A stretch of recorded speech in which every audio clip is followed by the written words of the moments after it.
Hey now, what's up everybody? 8:10 Saturday nights, and you know Saturday night is the best night.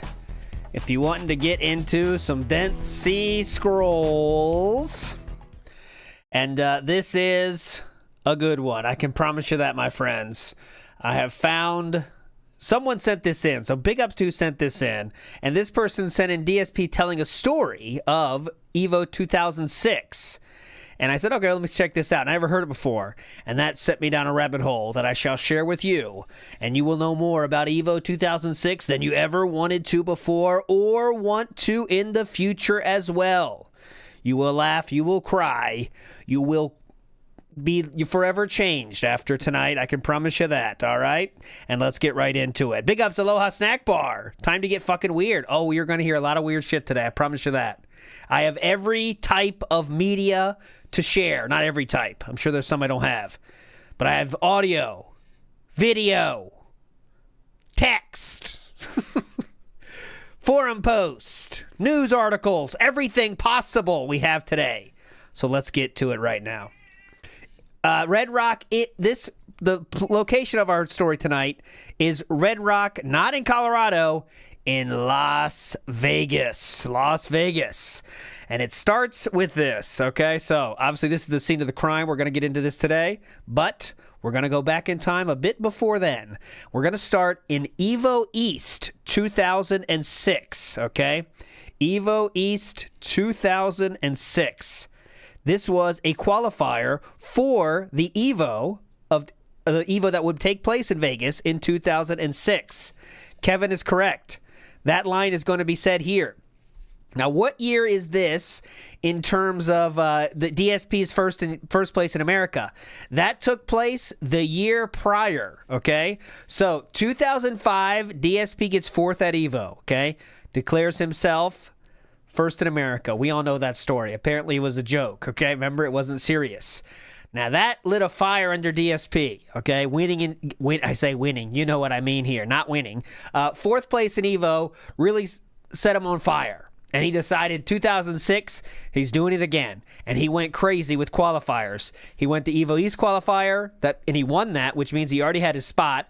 But he already signed up for EVO West, which means he's going to California for another qualifier. He doesn't even need to. And this is when the cash advance money was piling up, okay? This is the time that was happening, okay? So he got, he's at EVO East, he qualified, goes to EVO West qualified. It's a lot of fucking trips. You see how quickly it adds up, you know what I mean? He's going to this trip in New York, that's a drive, okay? The EVO East 2006 was a drive. Then to West, he's got to go take a plane out to California, come back, and then he's got to go another plane out to Vegas for the real EVO. You can see how that adds up to thousands real fucking quick, right? But anyways, that's not what we're here for. So in his first EVO qualifier in 2006, I will show you the finals here to start our story tonight, okay? So this is the finals. It's almost at the end. DSP versus Justin Wong in the finals of the qualifiers for EVO East. Here we go.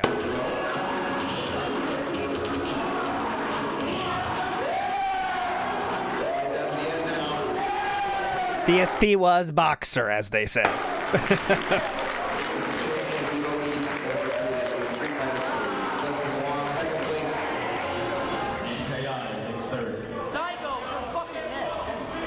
All right, so you heard that, right? He says, what does he say? Let's hear it again. It's very specific. It's very important. Here we go.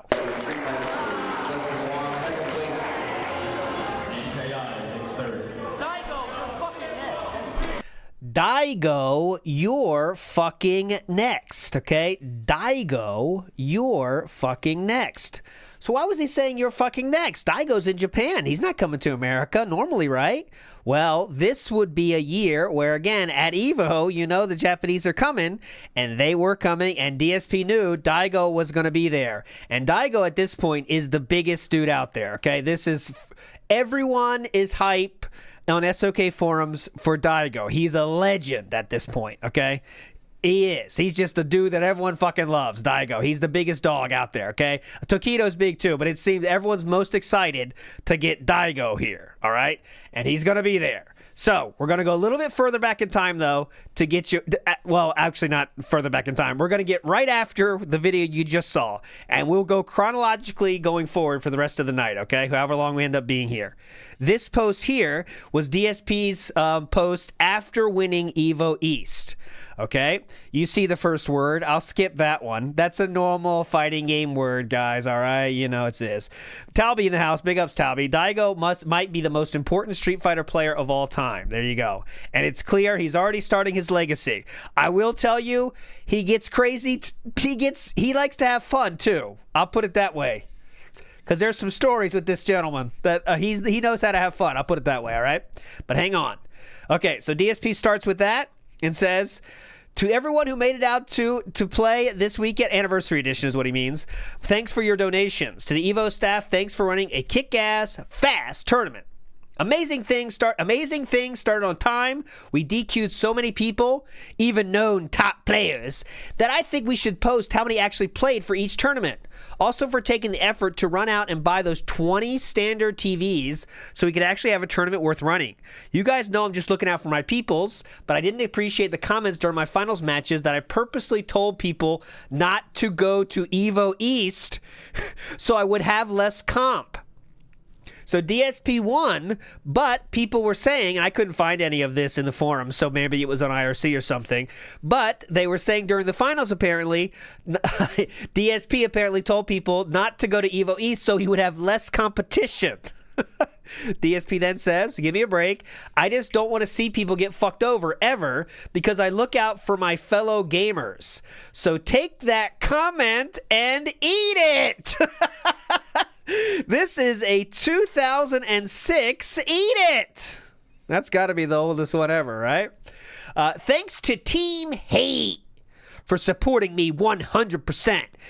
So that means just like being there and cheering for him.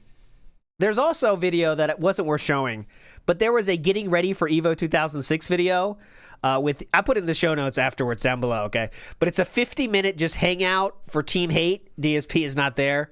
I don't know what his part in Team Hate is. You know, it's just a group that he didn't even start or ask to be in, but they kind of like took him on.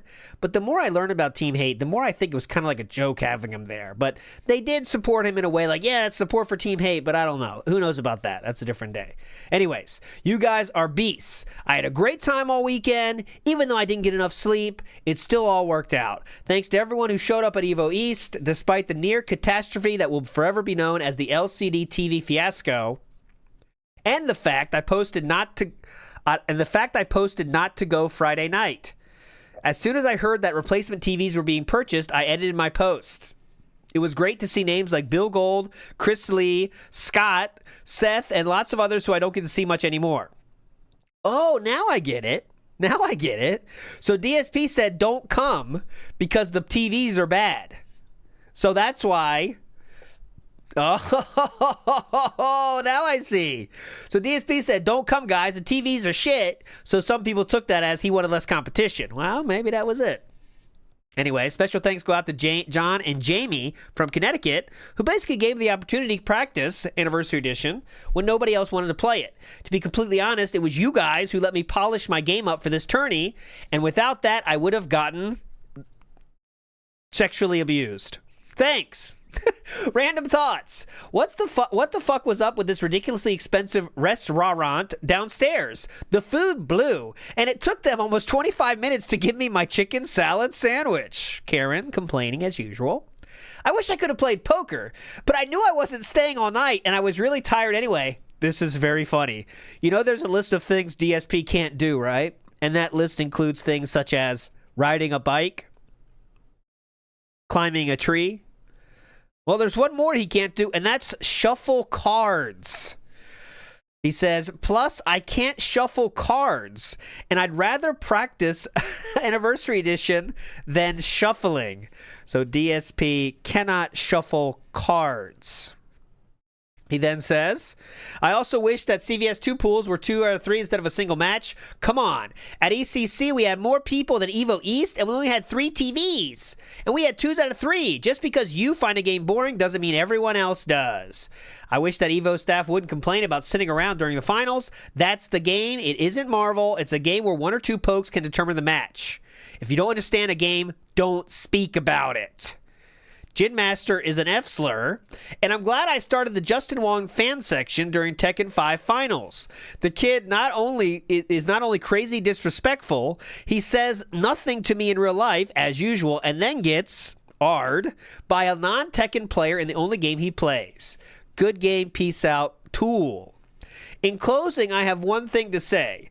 To the Wolf Brothers, Valle, Watson, Daigo, Gian, and anyone else who wants to get in my way at EVO World Finals, you're next. All right, so better get ready for that, Valle, Watson, Daigo, and Gian. You better get ready for the finals at EVO, which we'll show in a second. A little bit more from here. Someone says, good shit, DSP, for taking all that, talking all that greasy and being able to back it up. I can respect you for that. Next one says, good job, DSP. You backed your shit talk with results. And now, can we please get off the LCD TV fiasco? The EVO staff fixed it. It's over. All right, so just get over it. It's basically, DSP, can you get the fuck over it? I mean, come on. Seriously. Let's move on now. And that was pretty much it, okay? I want to show, I think Nick says something here. But anyways, it's just everyone talking about the show. Nothing about that tournament. Not much here then, okay? Moving forward, we go to the Evolution Money Match thread, all right? This is where people are setting up money matches for the coming EVO 2006. Very normal thing to do, all right? So our first appearance of him is this person who says, Versette said, it's never too early to start betting. That's why in Vegas we roll with the big uns and chill like villains. Anyone who wants to get some money matches, go ahead. DSP responds with, didn't you have enough when I eliminated your entire team in MVC2 team tournament finals? See what happens when I stop trying to play new teams and go back to old shit? GGPO noobs. Okay, well, we do get a response, and that is from that same person, and they say, didn't I perfect you in our money matches and you didn't beat me one set? Didn't you have enough, noob? Anyone else? So, DSP responds to that and says, all I know is I was eating at the Waffle House all I know is I was at the Waffle House eating dinner with your money, bitch. For reals, though, I hope you've been practicing. EVO is some serious shit. And if you can't beat me in a real match, you can't beat anybody who actually plays Marvel. Oh, thank you, DSP. So that person said, didn't I beat you in the money match and you didn't even beat me one set? DSP responds with, well, all I know is, okay. Then Versette responds directly to DSP with, how did you eat with my money if I only lost 5 in the TT and 110 from you? Doesn't that make me eating with your money? I used a fun team against you in the tournament match maybe and money match. I didn't want to play too seriously against you. And hell yeah, I've been practicing. I plan to make it out of my pools for the second time. Blah, blah. Anyways, keep up on your A game and see you at EVO. And yes, I'll be playing someone who actually plays Marvel, whom you lost $500 to, his former good friend, to help prep myself for more. Any idea yet?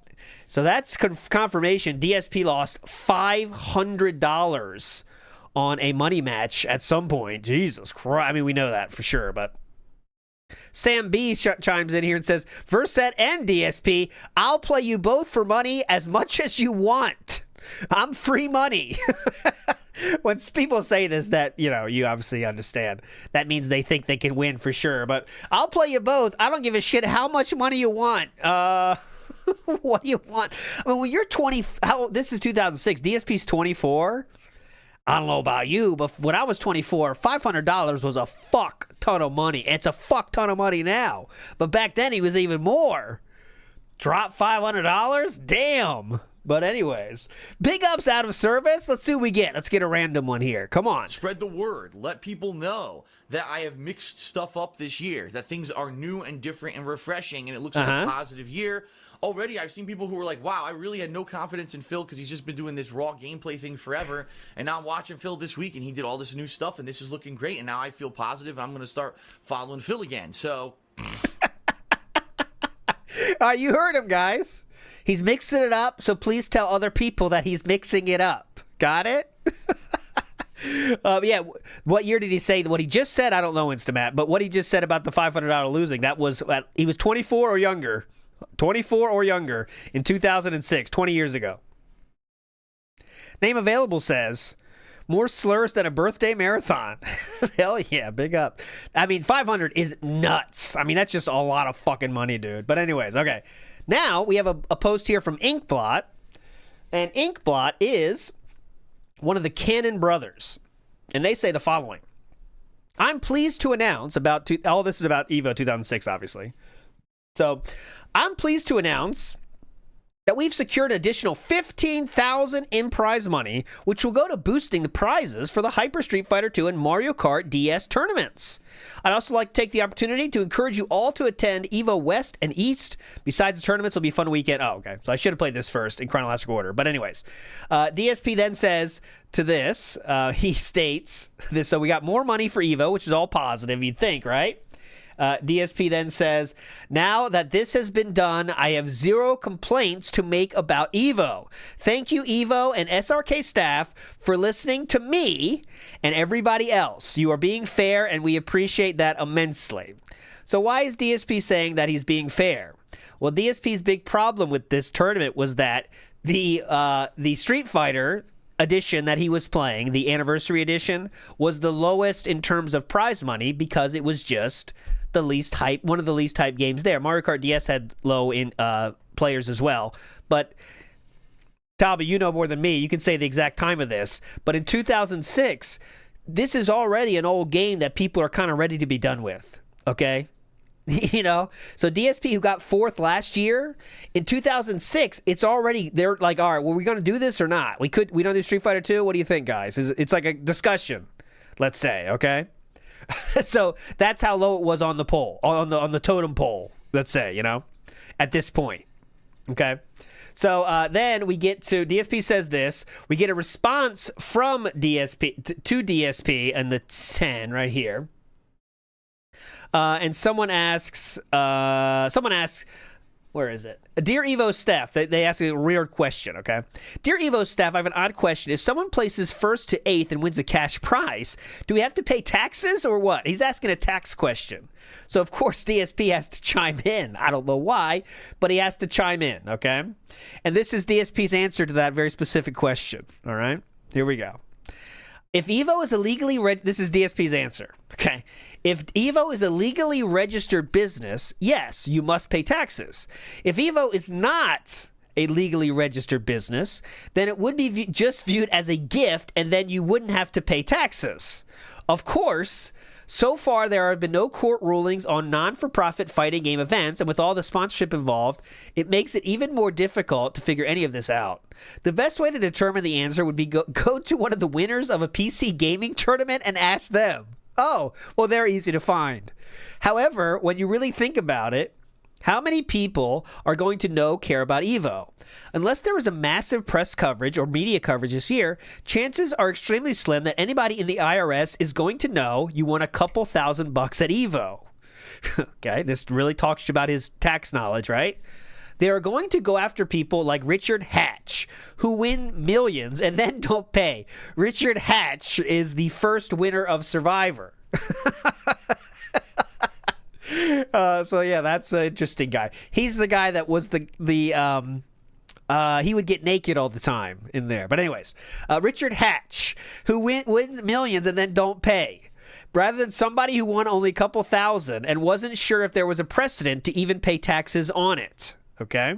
He then says, I would say don't worry, even if the IRS catches up with you, oh no, you'd have to pay $1,000 or so.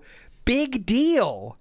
So DSP says, don't worry about it. That's his first advice. And then if they do catch you, you got to pay $1,000. Who cares? It's the fucking IRS. Who gives a shit? Am I right, guys? Come on. So weird. Okay, but anyways, don't care. Let's see how the community takes to his awesome advice. Oh, excuse me, there's one more line. Worry more about your gameplay and less about taxes. Now, that's a funny statement from DSP, huh? I'm putting that in the screenshot for Twitter later. Box. Worry more about your gameplay and less about your taxes. If only someone told DSP the exact opposite earlier in his career, right? He'd be doing better with the IRS at the very least. Okay. Someone says, so obviously no one agrees with DSP at all. This person says, just to follow up, there is a lot of legal mumbo jumbo this year, but this is Seth Killian, runner of the thing. I've already arranged for checks to go out very quickly, but the affidavits are solid proof that winners can take them with that day, and that the check really is on its way. So they're kind of stepping up the seriousness. They got a legally actionable IOU now for the winners. Okay. But anyways, next, someone responds directly to DSP. This is kind of nothing. They're just saying, like, okay, DOA 4 isn't respected enough. A lot of people care about how much their game is being respected, which makes sense. You know, you have a favorite game. You want to see it being respected like the other games. But here's a direct response to DSP that matters. Someone says, R. Sigley says, yes, Yakudo. When you deposit a check for $5,000 into your bank account and don't claim it, they'll know. The IRS has a new system where they can scan in your tax return, and the computer runs it against your other finances and uses some formula to determine who should be audited. It goes on the who will be the most profitable to audit. Though due to a small staff, only 1% of the U.S. ends up getting audited, and the people who are mainly targeted are people who claim huge deductions. But large unclaimed deposits like $5,000 are a big red flag too. Going to a check cashing place isn't an option either because all those transactions get reported too. Best thing to do is just report it. You'll probably have to pay like $1,600 tax on it, but it's not worth the risk because you would end up huge fines or even end up in jail as a result. Okay? Now, that's a real answer. And I want to show you my favorite in this final one of this post right here. This person says, he's quoting DSP's post here, which I just read about taxes. He says, this is a completely incorrect interpretation of U.S. tax laws. Please don't listen to this advice. Prize money is specifically discussed in the U.S. tax code and is to be included in gross income in your tax return. Now, whether you will get caught for not reporting it is your call. But if you take your chances, be willing to suffer the possible consequences. Oh, and I checked to see if EVO is required to report winners above a certain amount of money. That's how it generally works in casinos. If you win a few bucks, say $50, you won't have to do anything except collect your winnings. But if you win a $5,000 bet, you have to fill out a tax disclosure form to even collect your winnings. And that is true. This person says the right thing. You should always live with this advice, guys. Please don't listen to DSP's advice. Got it? All right, moving on. Now, little bit of drama here in July of 2006 leading up to this, okay? Well, we're not sure which Japanese players are coming yet. And there's a problem because Japanese players, they need a room, okay? They need a room. So this is, they're trying to, many Japanese players reserved plane tickets for Evolution, but did not buy hotel reservation. You can tell this person can't speak, English is not their native language. So they're trying to get help, okay? Watson, now this is a side story, but I think it's interesting. Watson is kind of feels that the Japanese players get too much respect. I really have that vibe from him in a few cases here. I thought Japanese players were confirmed. This is a big blow to those who are only going to see the Japs play, and that's just a word they use, by the way, so that just get used to that word. And John asked SRK Stappen, they cannot help? What the fuck? I am getting confused. So I don't know. He's kind of. It feels like he's being a douchebag about it sometimes, but I don't know the whole story there. So DSP does respond here to this one, and it's right here. He just has one thing here, and it's this: funniest shit ever. Seth and Wizard, that's Mr. Wizard, hating on the Japanese on IRC, saying they never pay what they owe. They are a big hassle, and at the last day of EVO last year, they cleaned out the fucking minibar in the room, which totaled hundreds of dollars. Classic. Duck, good luck taking care of this. Hope you have a huge limit on your credit card, he says. So DSP just assumes that, you got the credit card there. DSP then says, even if I had the money, I wouldn't want to fucking babysit these guys. That's what DSP says about it. I don't want to babysit these Japanese players. So he does not help. He does not help. Okay? There we go. Blah, blah, blah. There's nothing else there for that one. Okay? So that's just a little bit of drama about who's going to actually come. But now we get the confirmation. This is the confirmed list of Japanese players. As you can see, Daigo, the Beast, Umehara is there. Also, someone you might know, Tokido, okay, another name that's famous in the DSP history. This is the guy who beat DSP to make sure he got 4th place last year. But yeah, the big name there is Daigo. Tokido's still rocking and rolling too. I don't recognize anyone else, but maybe you guys do. There you go. That is the who is coming to the game, okay? Well, notice someone has to comment on this. Finally, I get to face Daigo, the Beast, versus the King of Hate, versus the Wolf Brothers in a 4-way death match. Can you say hype? DSP's trying to get the hype rolling. Okay? Can't blame him for that. Then this guy responds to DSP and says, anywho, who I know coming his Mac is hype, blah, blah, blah. Okay, chance I can't do it this year. I don't know what that means exactly, but there you go. Next.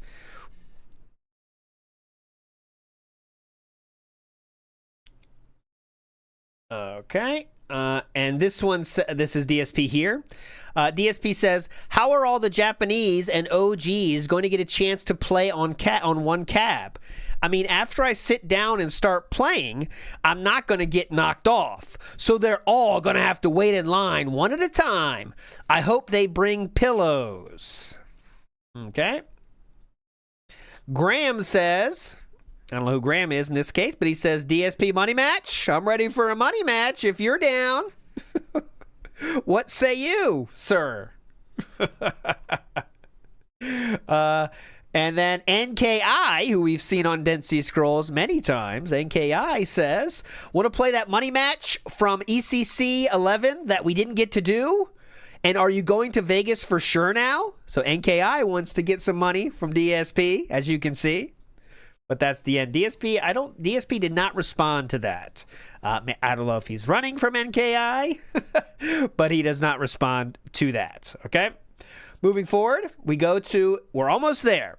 But now this thread is entitled EVO Staff Alert. EVO Staff Alert. Oh, Graham ended up winning at EVO. Oh, big ups to Graham then. What a king. EVO Staff Alert. Thursday reservations are sold out at Red Rock Hotel. That's what the name of this thread. Okay, so this person, Sergio, says, just called as well.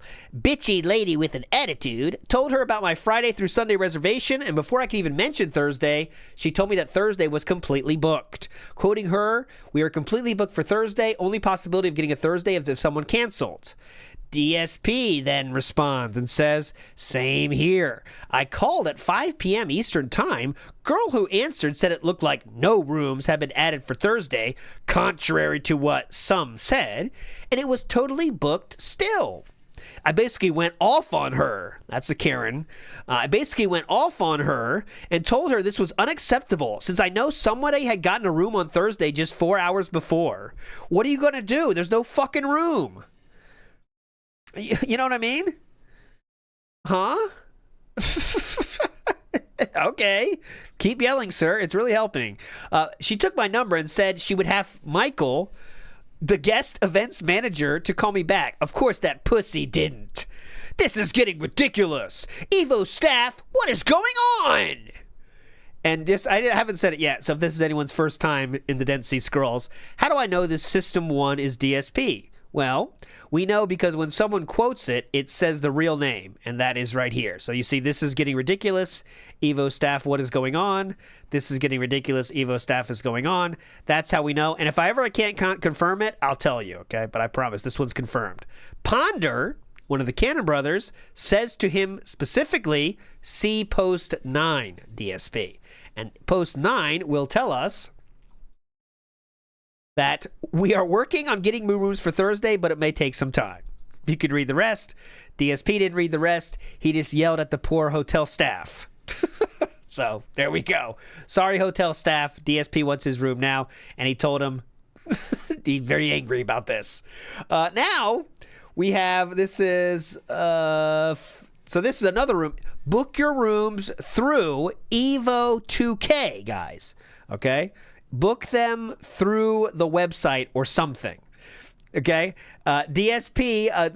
This is a lot big talk on this thread, but nothing much interesting until DSP has to chime in and says the Red Rock is not sold out.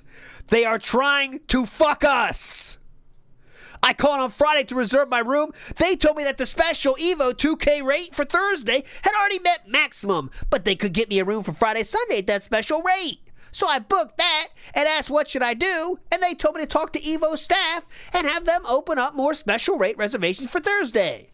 So I talked to Seth Killian, who was furious about the whole thing because he was 100% sure there was no way that all special rate rooms had been filled for Thursday. He told me he would call and fix it. So then late Friday night, dig this. So late Friday night, he didn't say that. I saw that somebody had posted on SRK saying that they called at 9:30 Friday and booked Thursday, Sunday, no problem. So I called Saturday afternoon and got the same woman I talked to on Friday. She said Thursday was still booked. I told her that I didn't want to call her a liar, but I knew somebody who had booked Thursday at the special EVO 2K rate just the night before. She looked in the system. She looked in the system and told me that. I love doing that when I used to work at the bank and people would have problems, and you can't solve the problem, but they still want you to do stuff like literally, there's nothing I can do anymore. It's something, whatever it is. And they say like, look again. Okay. Yes, I'm looking in the system here. I'm in the system now. And what I just told you is still true. Would you like me to check the system more? But anyways, she looked in the system and told me that originally only 32 rooms had been available at that rate, but now it looked like 36 were booked for that rate. So the EVO staff must have called in and reserved more. But just my luck, all 4 additional rooms were already booked? What the fuck? The woman told me to call back today and talk to the events manager about it. Listen, they don't want me talking to this guy because I'm going to rip him a new one. Oh my God.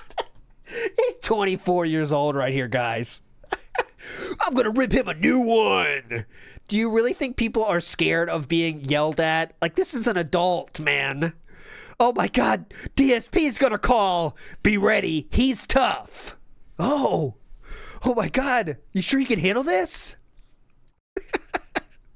This hotel is full of shit. If you ask me, they are lying to try to get EVO to not hit the reservation limit, to give an excuse to not have EVO in Vegas next year. Why the fuck would a hotel not... Why? Wait, hold on. Why the fuck would a hotel not want more people to be booking them? What? That doesn't make any sense at all. That's why they set up these discount rates for events, because they get enough people that they make the money. But anyways, DSP thinks that they don't want to have the EVO at their town, so they don't want you to hit the limits. Okay. Anyways, this is really fucking frustrating. And EVO staff has to take charge and rip them a new one. Come on, EVO staff. I still have nowhere to stay for Thursday, and a lot of people are probably planning on booking this next week, since it really is the last week you can get the discounted rate. EVO staff, help! So this guy, nice guy, says, yo, dog, need a place to stay? Can stay with me Thursday night, probably? Let me check with my other roommates first. Of course, you got to pay the split hotel room fee, though, So that's the guy being nice and helping out. That's nice, right? Anyways, this... So Mega Man DS says, I called and asked about that as well. The guy said only 32 rooms have been booked using the EVO code, and they have 64 or 68 left or something. I think that lady's just tired of DSP, personally. That's my guess. So there's a few here that I can't confirm. So this could be DSP, but I don't know. There is still a Thursday problem. Seems like only a handful of people at random times are getting the Thursday discount. Everyone else is being denied. Even Evo staff can't get this to work. This is fucked up. Tourney hasn't even started, and already I want to shit all over the Red Rock. So again, I don't know if that's DSP, but you kind of know it is, right?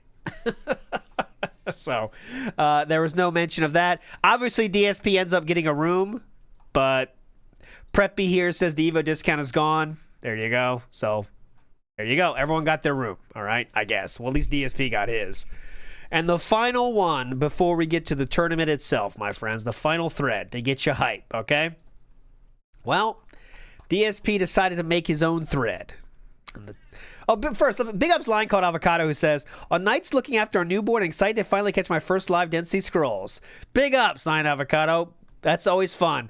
Let me tell you, having a newborn, there's a lot of things that you're gonna, less sleep. It's rough. You always got a lot of stuff to do. But one of the best feelings is when they just start sleeping and you got like at least an hour or two to just do something you want to do, right? It's very fun. Even though you can hold them and just watch something happily and you got some time to yourself. It's fun. But big ups line. Have some fun. Okay, so this post is entitled, DSPs Get Hated On Money Match Madness at EVO. And I will show it to you just because it's so ridiculous. You want to see it. Here it is.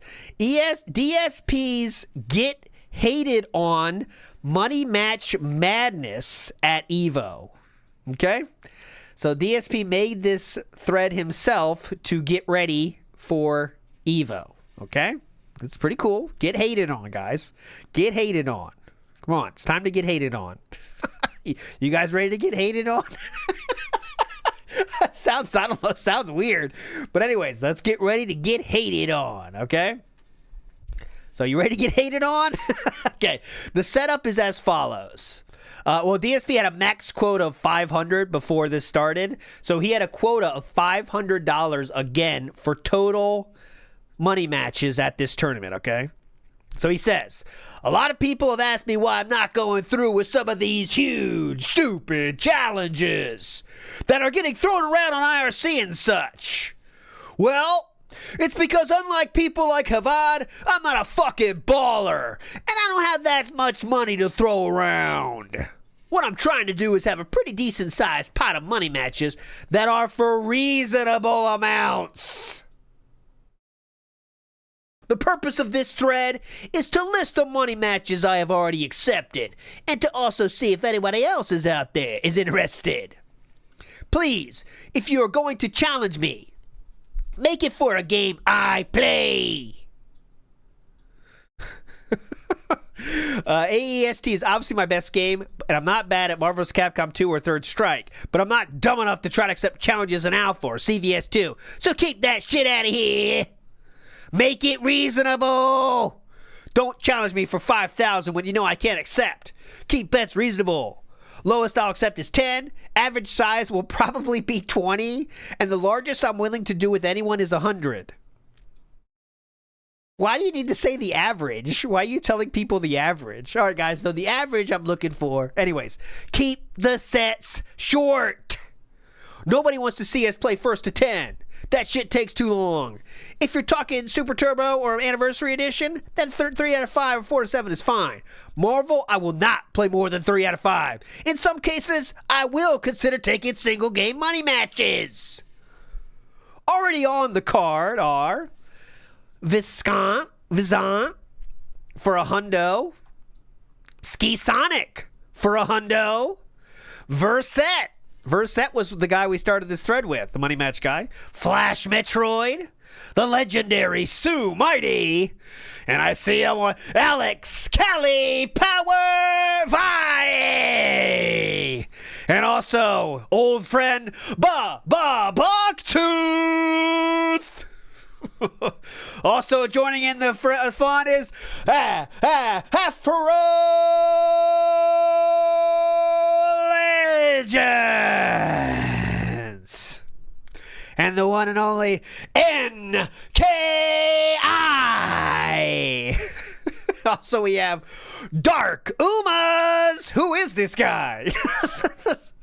Marn. And that is the end of the list. So just a few ones to show here. This is all about setting up the matches, so you don't need to see all these. Sick AE player, I'll just speculate the money matches. Sue Mighty signs up. Versett again shows up here and says, hey, Phil, you want a rematch against me?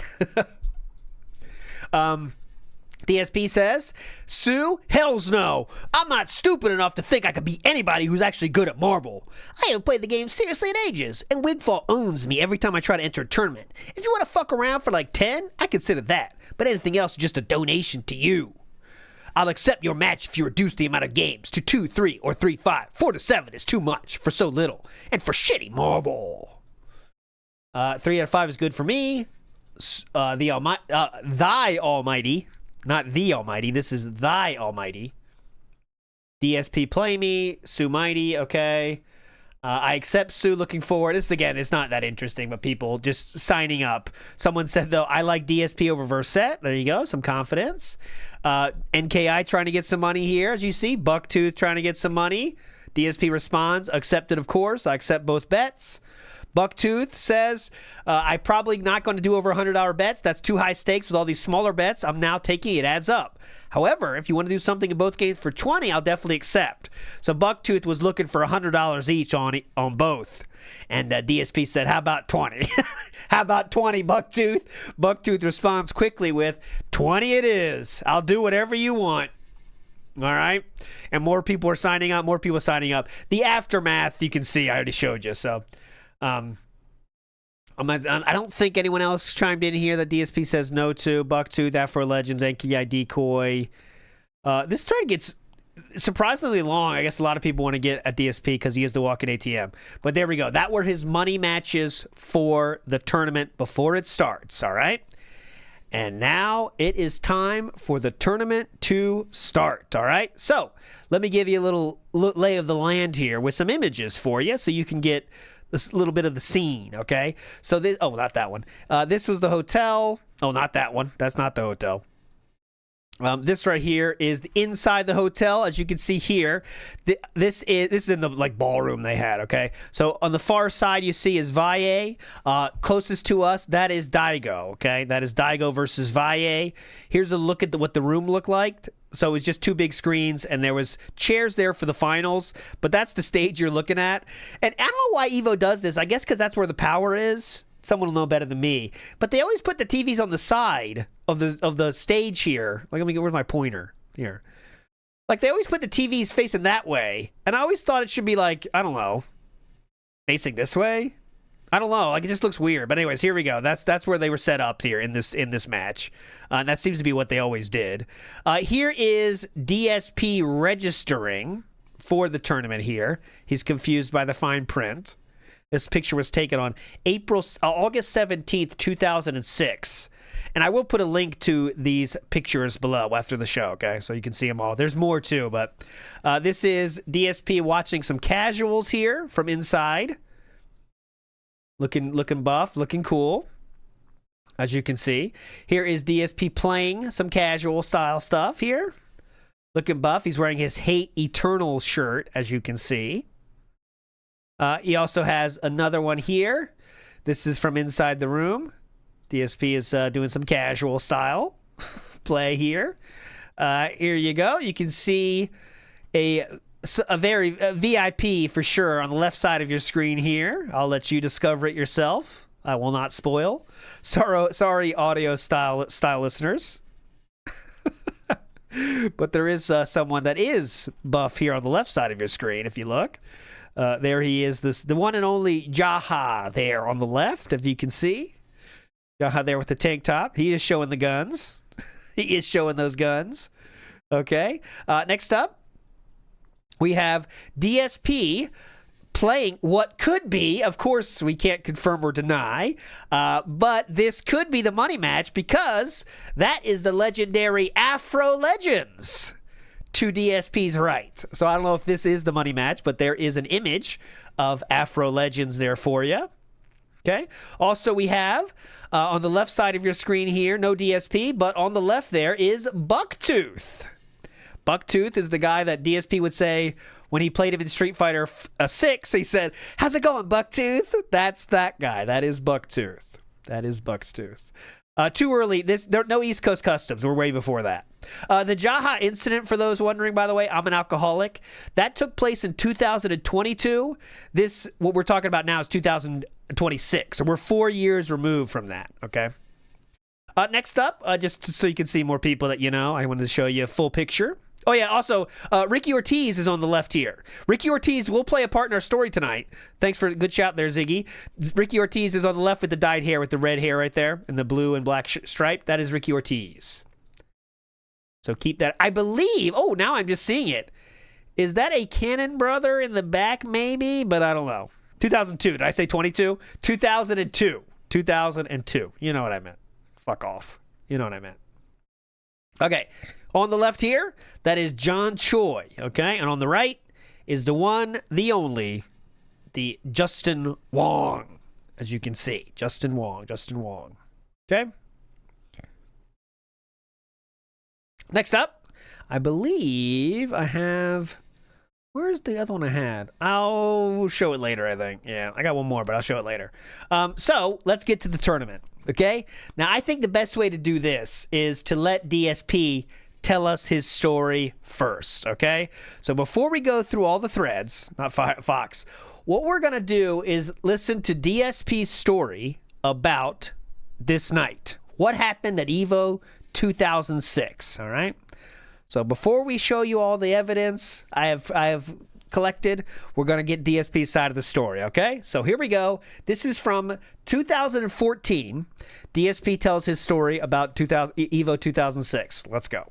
But now, the part that I want to tell you about, the final end of the story, here we go. Some of the crazy shit that happened after the finals of EVO 2006, okay? So keep in mind, I was out of it. I was totally out of it, out of the tournament, and I can show you that just if you want to see the results. The results for that are right here. DSP was not, he was actually 9th place. He lost to, funnily enough, oh, it's right here, I think. I have the results right here. Funnily enough, DSP lost to Valle and Tokido. So he lost in the tournament to Tokido again. That's the 2nd year in a row. And he also lost to Alex Valle. He was in 9th place. Okay, 9th place. Winner was Alex Wolf. Tokido got 3rd, Valle 4th, Daigo 5th, Graham Wolf 5th, John Choi 7th, and Afro Legends 7th. Okay, but there you go. That's the update on the placings there. Go ahead. And I do remember at one point I went down. I didn't watch all of the finals, but I watched parts of the finals, and I remember there was some heckling going on and some other shit going on during the turn. I don't even remember anymore. I just remember there was some guy on commentary that was so bad that people heckled the fuck out of him until he shut up, so we didn't have to hear his shit anymore. I remember that.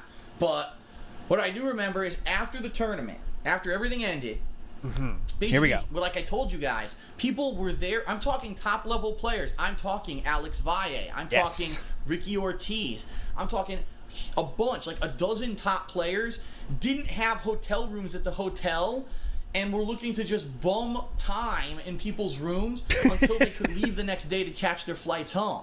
Because they couldn't afford, they didn't want to pay the $500 a night or whatever it was for the hotel. I was one of the few people who did.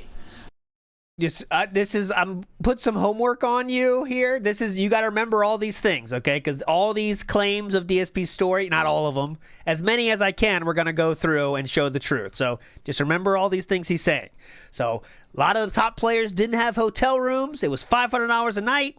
And he was there. It was like 12 people, he said, okay? And they were bumming time. So that night, they all knew where my room was because we had been playing games and stuff together or whatever. And that night, I remember Nestor came by, and he was hanging out with me. We had a few drinks. We were hanging out, whatever. We're having fun. And we went down to the bar. I remember we were at the bar, and it was me, Nestor, for some of the time, and then he wasn't there some of the other time.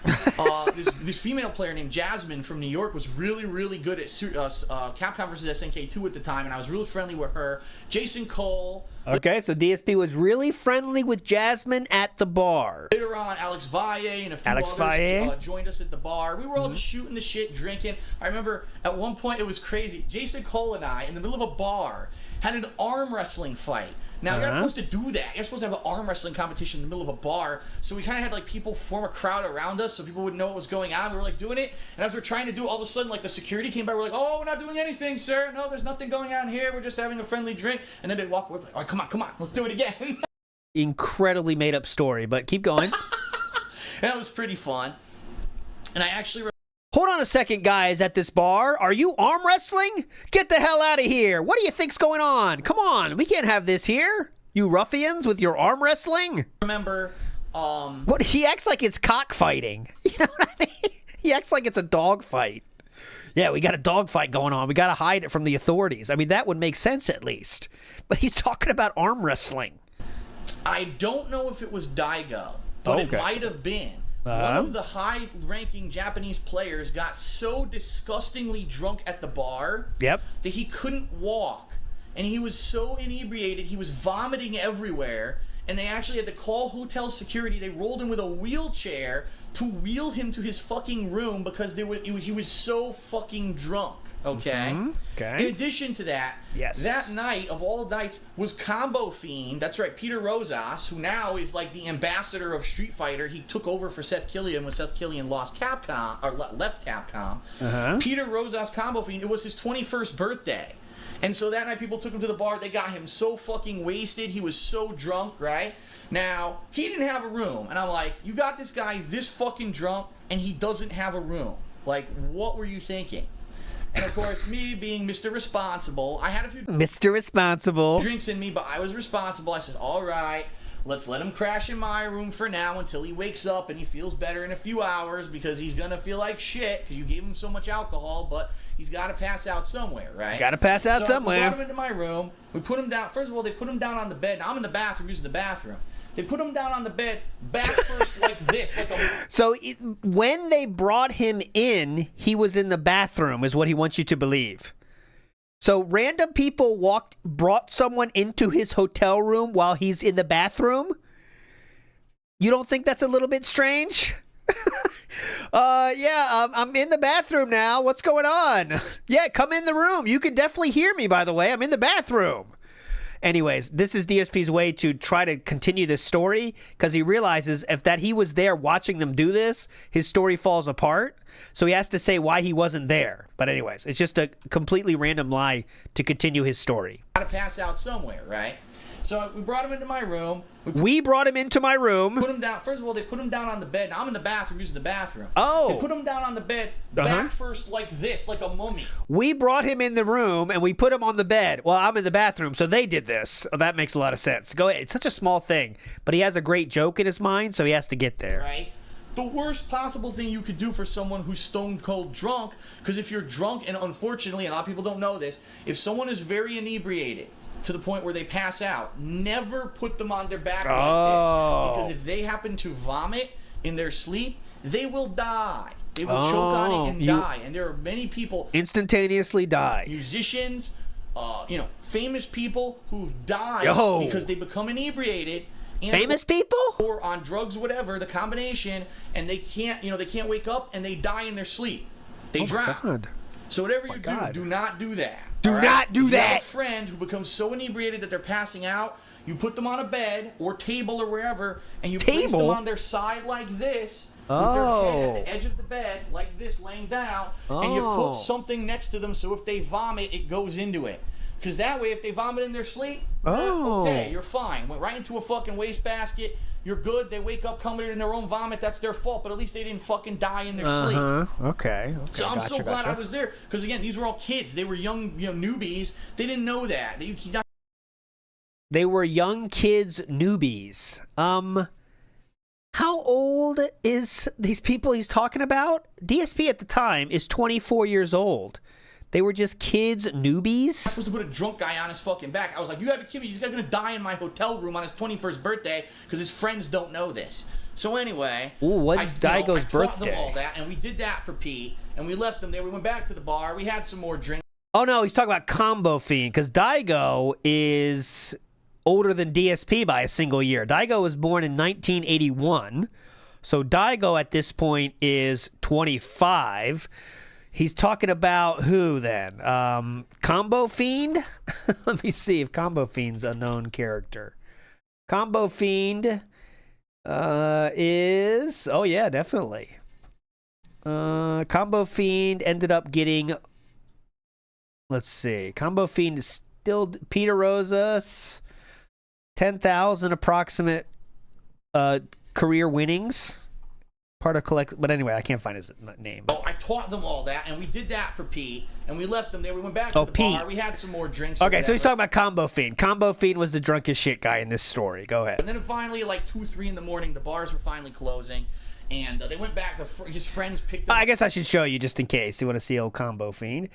Combo Fiend somehow has managed to continue staying in the FGC, doing cool stuff like commentating at EVO 2023 like he is in this picture. Isn't it amazing how these people manage to stay involved, you know? Because the people that really are into it, and I think, like, if you go back to these times, right, 2006, 2005, if you're in it, you're really in it. You know what I'm saying? Like, you are really in it. You're a hardcore lover of this shit, you know? And they've all managed to kind of stay... Not everybody, I know some people have dropped off, but they're still doing something, you know what I mean? That's kind of cool, unlike DSP, who has managed to do something, I guess, of a different sort. But okay, go ahead. Finally waking up half conscious, they brought Pete back to their room or whatever, and I remember it was the very end of that, so we're talking like 4 in the morning, okay? And all of a sudden, I get a knock on my door. What the fuck is this? 4 Here we in the go. morning. I'm like, I'm about to go to sleep. Listen up. And I look out the peephole, and there's like a ton of people in the hallway. I'm like, what is this? I open the door. It's, I shit you not, Alex Valle, Ricky Ortiz. I can't remember if Flo was with them. It was like 10 players, some of which I recognized, some of them I didn't. But they were like, Phil, you got to help us out, man. You got to help us out. Hotel security's onto us. They know we don't have a room. They know we've been going from room to room. They're going to kick us out. We don't want to be out there in the heat on the street, man. We need somewhere to stay until it gets light so then we can go back to the airport, man. Can you let us in? And I was just like, okay. It's my luck that because I'm a responsible person, you know, have my own hotel room, and I've got these pro players, a lot of which have been talking shit about me, that I'm a horrible player, now want to bum the room off me, right? They could have been talking that much shit about you. Well, Valle beat you in the tournament, so, I mean, that's for sure. But you also had a money match with Valle, so... Which have been talking shit about me, that I'm a horrible player, now want to bum the room off me, right? How much shit have you talked about them on SRK forums for years leading up to this? It's weird that you care about that now, when you were saying DSP get hated on money match thread. But yeah, by the way, guys, these guys talk shit about me, okay? Keep in mind, Valle, one of the people who wasn't giving me respect, I let him in because I'm that. Keep in mind, he wasn't giving me respect. Yeah, what? You mean since he beat you in the tournament that just happened the same day? Valle, one of the people who wasn't giving me respect. What do you mean? I let him in. I let him in. I'm that kind of person. What can I say? So I let them into my room, and I remember it was Nestor, Valle, and Ricky Ortiz, and they were all talking about shit. He wishes he had more to name drop, but he always goes to those two. Valle, Ricky Ortiz. Did I say Valle yet? So many people are here. All these big names. Valle, Ricky Ortiz. Did I say Ricky Ortiz yet? So many people, dude. Insane. And Valle was fucking gone, man. He was so drunk that he was just rambling on about bullshit, right? So I remember Nestor was talking to me at one point about breaking up with his girlfriend or whatever. And then Valle starts talking, and he goes, yeah, I know, man. I know how rough it is. Let me tell you something, man. When I came here when I was younger, I tried to get my green card, and it was a pain, a real bummer. And we both looked at him, Nestor and I both looked at him and said, what the fuck is getting a green card have to do with him breaking up with his girlfriend? Okay, so if you want to believe this story, you have to remember it's 4 a.m. DSP has been drinking at the bar and in the room previously. Then he just let in these people, and now he remembers this drunken conversation. How many years later would this be? This will be 8 years later, okay? That's what he wants you to believe. Because this is how drunk he was. He I don't know. And we're just looking at him like, what the fuck? And he got all pissed off like, oh, man, you're going to make fun of me, blah, blah, blah. It was pretty funny. Pretty funny, dude. But hilarious. Basically, they stayed in my room for a few hours. Good stuff. And then finally, so a few hours means 6 a.m.? I kicked them out. I said, you guys cannot stay here all night. You're here for a couple hours. Now get the fuck out and go find someone else to bum a room off of so I can finally get to sleep. Because I got a flight tomorrow afternoon. And that was a while. Maybe the morning just came and they could leave. I mean, I don't, it just keep going. Because basically what that showed was that there's this subculture of people, right, who were so into Street Fighter, but they were just literally bums. They were bumming off of people all the time, bumming rooms, bumming rides, bumming plane tickets, bumming this. They didn't pay for anything themselves. If they won a tournament, they finally made some money, but they didn't. None of those people had hotel rooms. 12 people. So why the fuck did you go? If you cannot afford a hotel room to the tournament, why are you there? You know what I mean? And that's kind of the culture of what Street Fighter was back then. It was like a bunch of bums bumming off each other, bumming off people who could afford stuff in order to go from tournament to tournament. And I hate to say it, but it was like some of the top players felt that they deserved it. Well, I'm one of the best players, so why wouldn't you just let me in your hotel room? I'm one of the best players. Why wouldn't you just pay my plane tickets? Oh, see, now this is all added. This is all added. Look at this. Such salt. Extreme salt for the best players here. Yes, Jaha is correct. He bummed a room at Viscount's house. That's what led to that happening, remember? Remember when the famous line of DSP looking at Viscount and saying, what are we going to do? And then Viscount said, what are you going to do? That's the best. That's the best telling of the tale. When who said it exactly? I can't remember who even told it, but the story goes, Jaha and Mike Watson are coming down, and they know it. And then DSP looks at Viscount and says, what are you going to do? DSP looks at Viscount and says, what are we going to do? And then Viscount says, what are you going to do? Yeah, Viscount, what are we going to do? What are you going to do, dumb shit? But it was like some of the top players felt that they deserved it. Well, I'm one of the best players, so why wouldn't you just let me in your hotel room? I'm one of the best players. Why wouldn't you just pay my plane ticket so I can fly to the West Coast and play in this tournament? It's like, are you for fucking real? You're not a celebrity. You're in this tournament. It's like, so now he's adding all this stuff that has nothing to do with EVO 2006. He's just using this as a argument tool that he let them bum a few hours in his hotel room with the he's extrapolating out that because they needed 2 hours in his hotel room, that, and it happened before too in the SRK forums and previous Density Scrolls, I know we've seen him bitching about, like Justin Wong would say, and we have a hotel room we could split. He's very upset about this because he pays himself. Why can't you guys do that, these top players? Come on. You want to be a top player? Yeah, but they're not maxing out their credit cash advances when they're doing this, man. And that is kind of the fun of it. You ever do shit when you're young and you go somewhere and you don't really know how it's going to work out, but you just figure it out? That's life, man. That really is life. That kind of moments are what make the person you are today.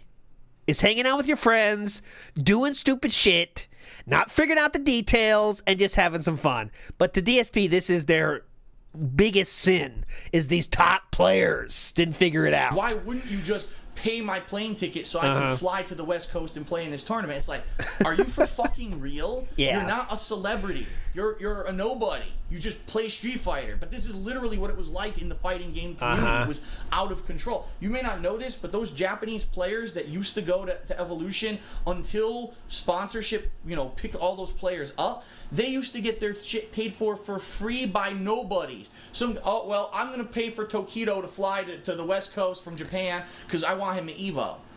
Is that bad? Why would you do that? Because it was extremely hype for the entire fighting game community. It's the exact same thing they do with invitationals at tournaments. They want the big names there because it makes it hyper for everybody. And I'm sorry that's not fair, but that's life, okay? But anyways. Good player, you pay his way. I never understood that. Yep. You know what I mean? I never asked for a dime for someone to pay my way. I'm going to earn my money, and I'm going to go there on my own dime. But there were people who were like this all the time in the Street Fighter community. I can't say now how it's. I know now there's sponsorships and people make big money doing it and all that shit. I don't know how it is now, but that's how it was back in the day, and that was like an eye-opening thing for me. Here's people who afforded to drink all night, right? They played in the tournament, but they didn't have a hotel.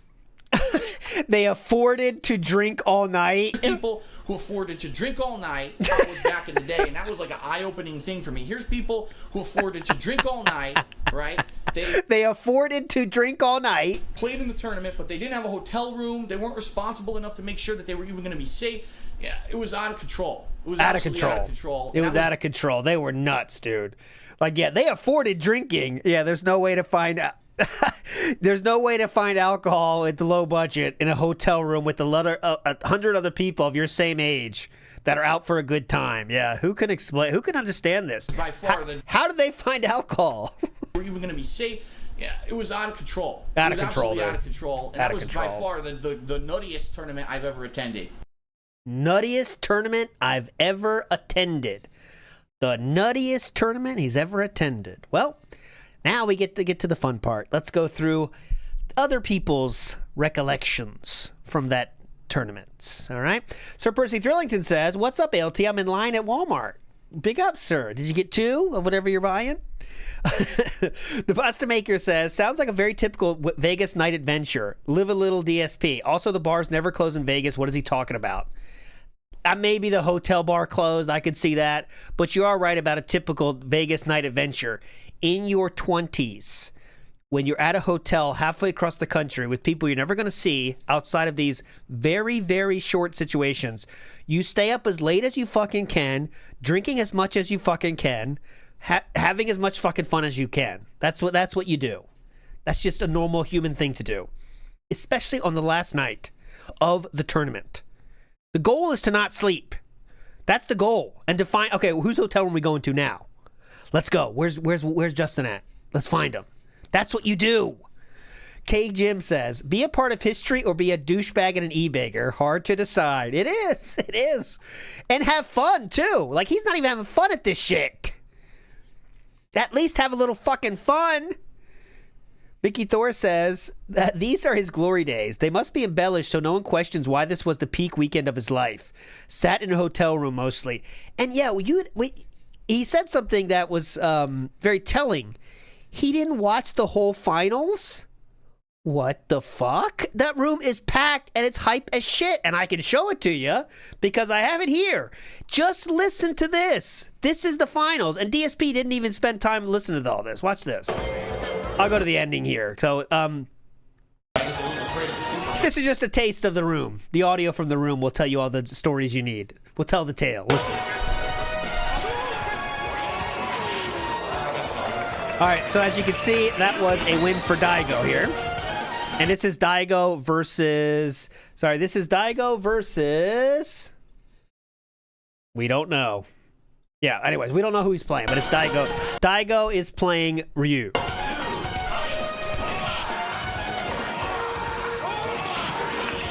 Watch the health bars. Okay, so just for the record, Daigo's on the right, and you see he has probably, that looks like pixels, my friend, on the right. On the left is Unknown, or Afro. Soho Shuffle says Afro Legends, but here we go.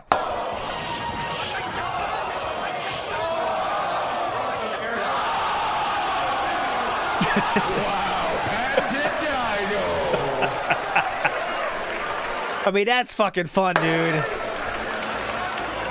That's fucking fun. That is so much fun. In the fucking room when that happens, that's where you gotta be. DSP didn't watch the whole finals. Here's a news story that happened about EVO 2006. Ready? Get set. That was on GameTrailers.com. Remember that, guys?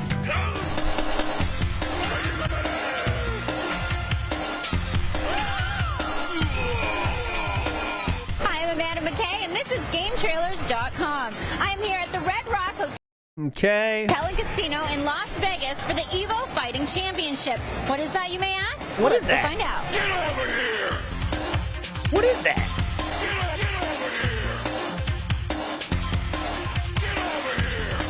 Hey! So, I don't know what happened here, but yeah, it looks like he has a friend.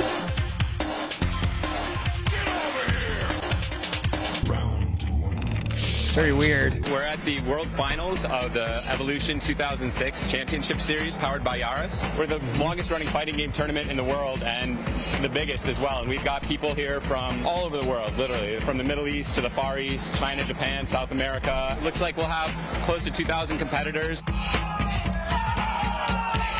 They're competing in many games. We'll have Marvel vs. Capcom 2, Capcom vs. SNK 2, this is a mouthful, Street Fighter 3 Third Strike, Street Fighter 2 Hyper Anniversary Edition, what else have we got? Tekken 5, Dead or Alive 4, and I'm probably going to forget some. And Mario Kart as well. We're doing a little Mario Kart on the side as well to try and bring in those competitors. Fun fact for the Mario Kart DS, Justin Wong got 3rd place in the Mario Kart DS tournament. Didn't have that many competitors, but still, that just shows he's good at everything, doesn't it? Anyways. All our events are open events, so anybody that just wants to show up can come and play and take your shot against the best in the world. There's over $100,000 at stake for the EVO Championship Series. These are a very spirited bunch of players, and they take the games very seriously, and that works itself out in many interesting ways. I think that's the PC answer I can give. Gentlemen, Dino.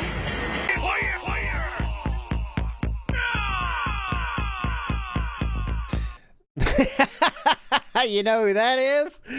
This is someone we've featured before on Dent C Scrolls. This is someone known as Triforce. He was the guy that would try to really get the teams going for fighting games. He was trying to be like he was trying to be like a manager of some sort, you know what I mean? But yeah, that's Triforce. He's the guy that had a little fight with DSP on Alphism Radio, but it's actually not that interesting. If you ever heard it, it's not that compelling. But anyways, there's Triforce. Outstanding. Where did you come from to attend this weekend's event? Southern California. I'm actually a Vegas native, so I'm born and raised here. Came from Lubbock, Texas. That's a long way, 16-hour drive. So I heard a rumor that you gentlemen have actually come all the way from Japan to be here this weekend. Is that true?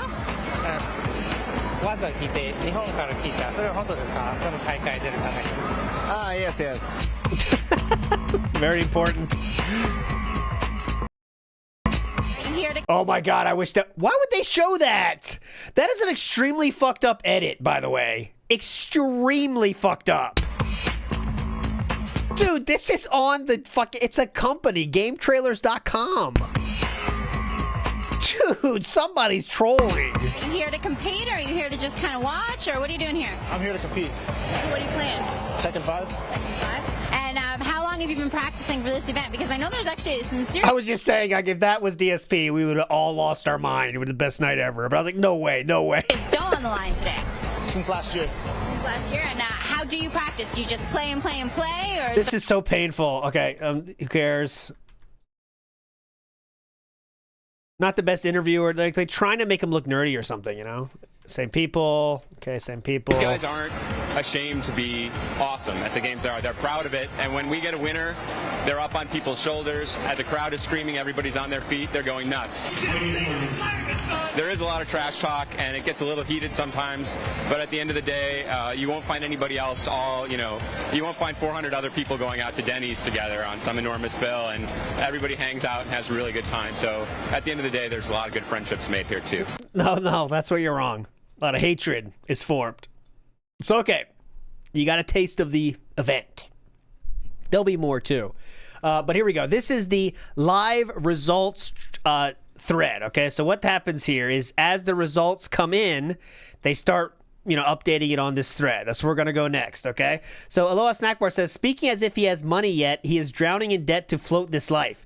Well, no, remember, he did say himself, remember, I'm not a baller or whatever? Like, he has no money at this point, but he's trying to, 8 years later say he did have money, but he didn't have money. He just he cash advanced it. So I guess you got money, but it's going to cost more than what you think. Adult with a business degree says, didn't he call Valle unemployed tryhard? Probably. I know he doesn't like Valle, but I don't remember that exact quote.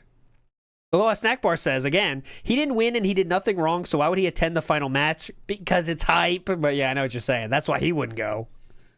And Sikorsky Pilot says, looks like a dented school reunion.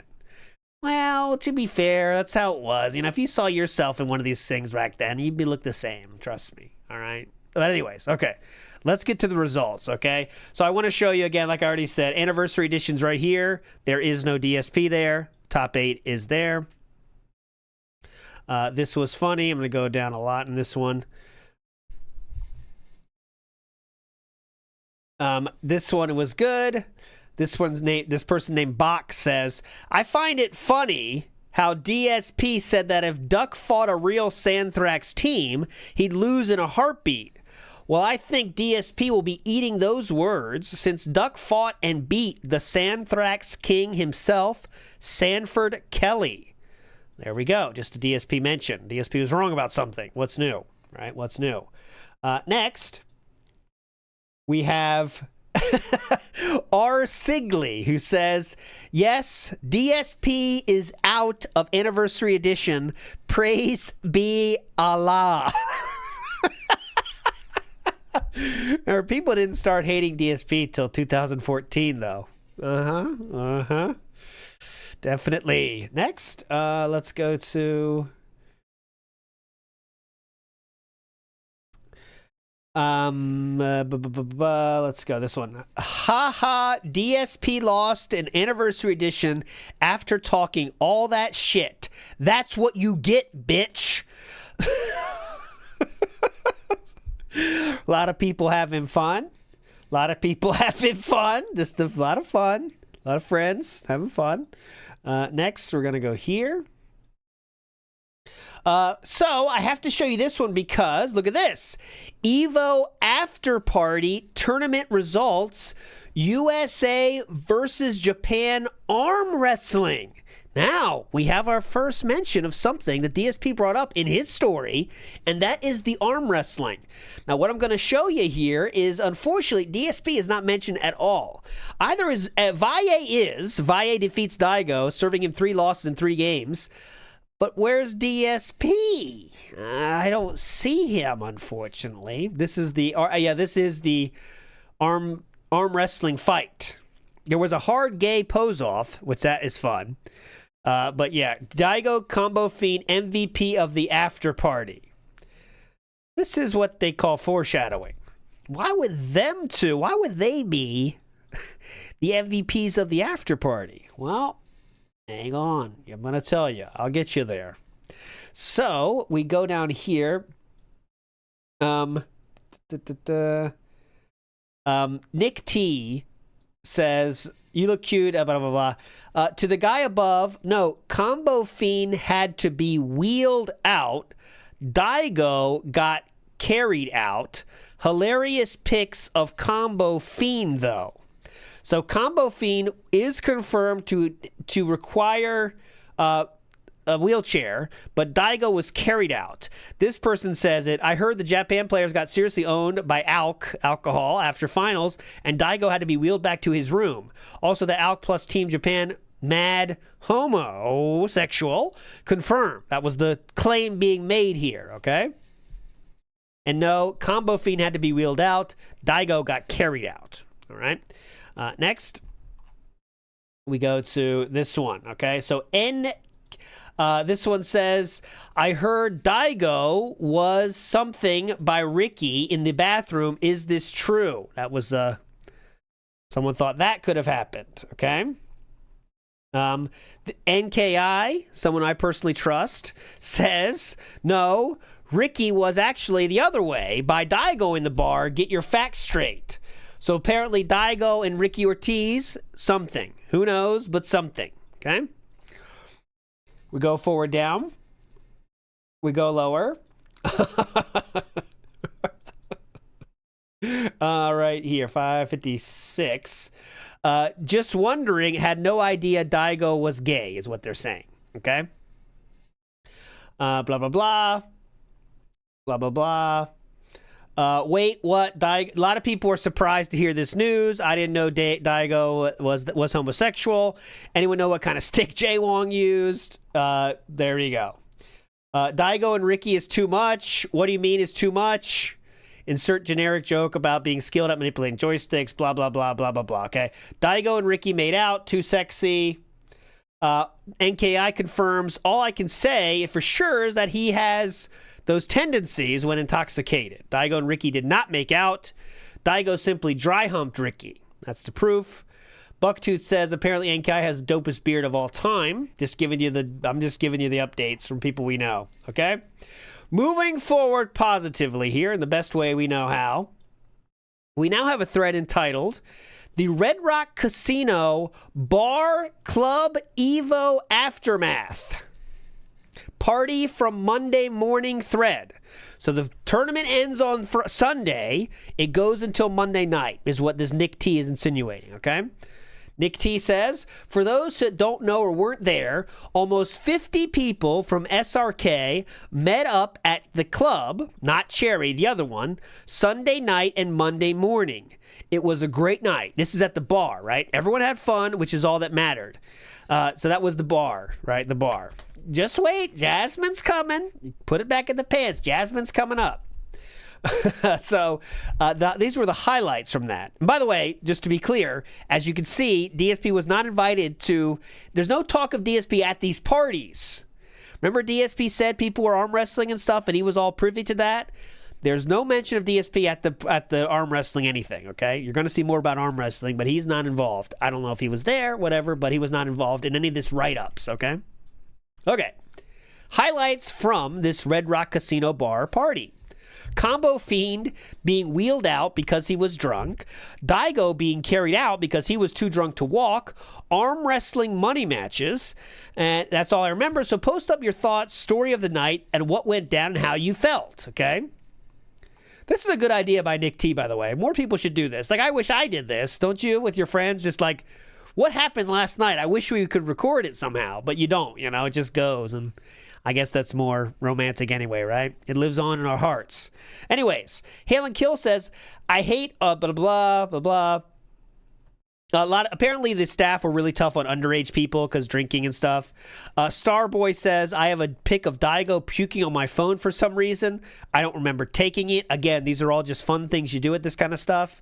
Who has the pic taken by the security guards of Combo Fiend in the wheelchair on like the 10th floor before he got wheeled into DSP's room? Post it. So there is proof of Combo Fiend being taken into DSP's room. However, one thing that DSP didn't mention from his story is that Combo Fiend was wheeled into it, right?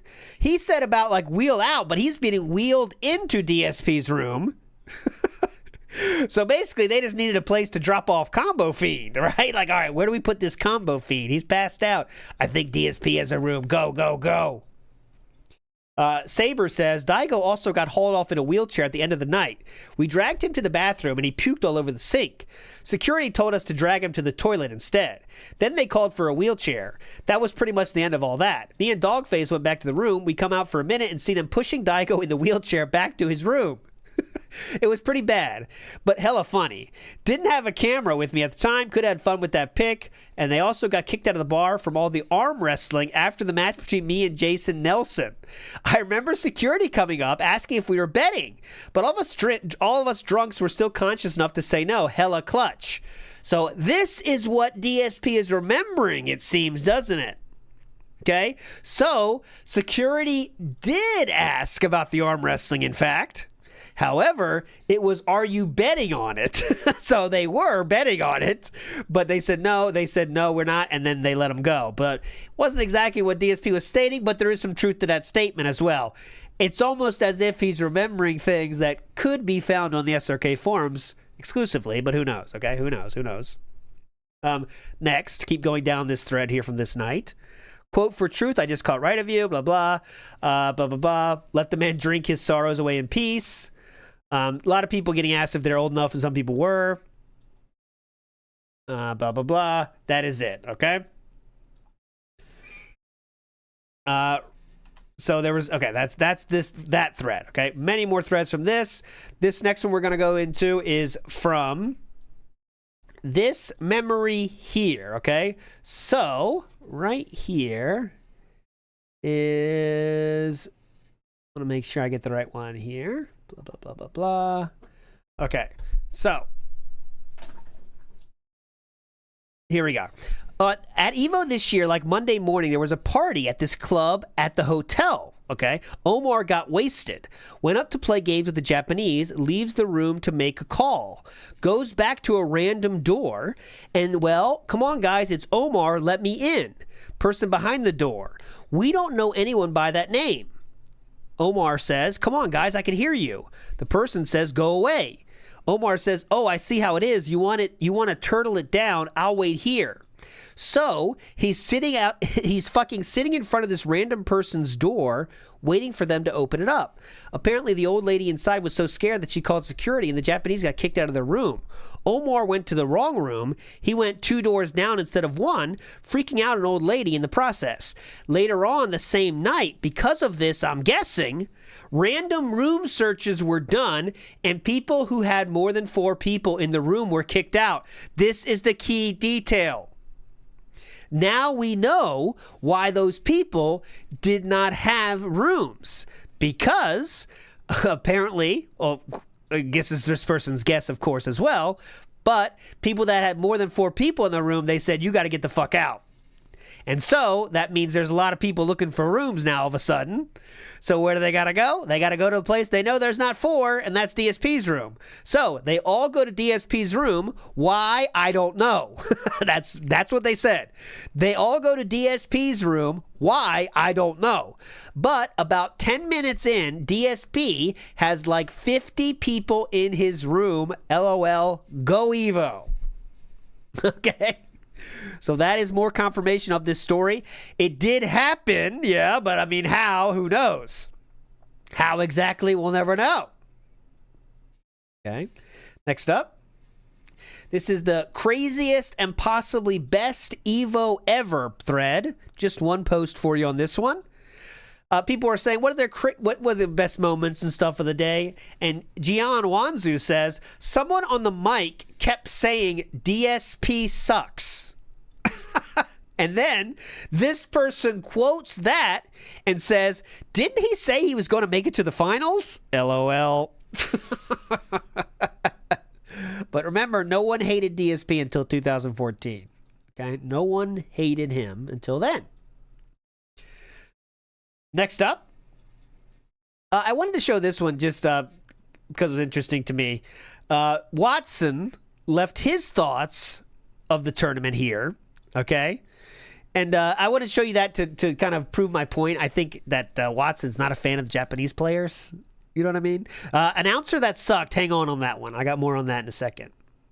But Watson here says, blah, blah, blah. Where was the part? He says, I would like to state that MVC is better, blah, blah, blah. Hype event ever. Best event ever. Best crowd. Best rivalry awaited match ever. Toyota hooked up the event big time with all the prizes. Without the extra cash, we wouldn't have been able to have huge top-tier player turnout from Japan. And we all know, no Japan, no fun. So as you can see, he's not really... He's staunchly against Japan people. Definitely. He's staunchly against the Japanese people being treated specially. But anyways, that was just a little side note. Okay. Next. Someone says, I have the worst luck at EVO. Okay, I have the worst luck at EVO. Well, what does that mean? Well, here it is. No disrespect, but it's fucking lame, blah, blah, blah. They're bitching about stuff, okay? But what do they say? They say this. And I'm a bit happy that DSP got rocked in the Anniversary Edition tourney and money matches. That's my boy. So they're talking about all the bad things that happen at EVO for them, but they want to make a note that they are a bit happy that DSP got rocked in Anniversary Edition and money matches. So there is our proof about the money matches. He at least lost to one Afro Legends. That's all we know, but there we go. I thought that was funny.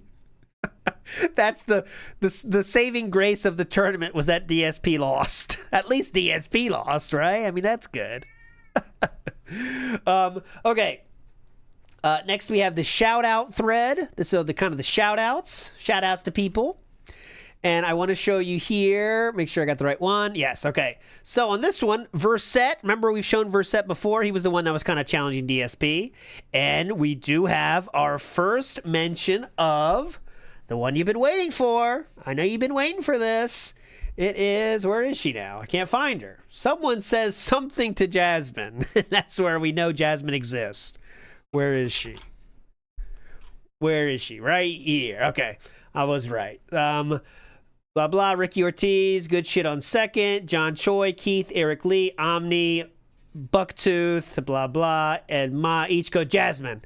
Nice meeting you. You are at a very impressive level. Keep going. I want to see you become a top player. Top player. Justin Wong, good match and good job winning Marvel. That's it. This is the East Coast. There's no DSP here, as you might expect, as you maybe are surprised to hear. There's no Japan mentioned here. Okay? No DSP mentioned here. But there will be a DSP shout out here. So, this person says, this is, who is this? This is Robust, which I thought was funny enough. Robust says to DSP, you're a sweet ass dude. You're a sweet ass dude. That's all we get. What can you say? You're a sweet ass dude. Justin Wong gets the greatest of all time and Huggles. Okay. Next, we get this.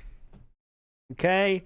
MD Phil, I don't think, it says, nice to meet you, even though we didn't talk. And like most people, I really did mistake you for DSP the first time I met you. There we go. MD Phil. And one more here that's worth showing. Someone thanks DSP. And what do they say? It is Sanford, Eric, Nick, blah, blah, blah, blah, blah, blah. Right here. DSP. This is from Corin Chan. Says, many, many thanks for letting me crash with you Thursday night. Too bad I didn't get to finish that god-tier Oreo cookie shake, but Fatburger fucked up my breakfast sandwich, so shit kind of went downhill from there. And fuck what people say about you and Anniversary Edition. Next year, you'll show those fools why you're the king of hate. There you go. So this was Thursday night, though, not Sunday night. So DSP was nice enough to let someone stay in his room Thursday night. I don't know why he didn't bring that up in his story. And I do have to show you Combo Fiends here. And in this Combo Fiend shout out, they say, to DSP, I'm glad Phil let us take you to his room so you could sleep it off. Remember, you got an angel looking out for you, kid. Oh, excuse me. Don't worry about Sunday night. I was more worried about whether or not you were going to be okay. So now this kind of story makes sense more for me. This person, Corin Chan, knew that DSP had a room because they stayed there on Thursday. So on Sunday, when all of a sudden Combo Fiend's drunk out of his mind, this person knows, well, let's wheel him to DSP's room. He doesn't even have roommates. Because this person, again, would know that, right? That's just my theory, of course. Next up, we have a thread entitled, what is your top 10 EVO moments? Okay, what are your top 10 EVO moments? There was some Ricky sexual preference talk, hanging out in the Marvel room, okay? Alex Valle saying to Ricky, why did you jump off the stage a certain way? Whatever. Nothing interesting, okay? This was cool, though. Someone said, you versus Sanford was the greatest matchup I've ever seen. After that, EVO finals were so boring compared to that shit. Interesting. Well, we have that on video on YouTube to this very day. And as you can see, even in the thumbnail, the eagle-eyed among you can see somebody on the left, can't you? So we're not going to watch the whole thing. This match is insane, okay? But let's...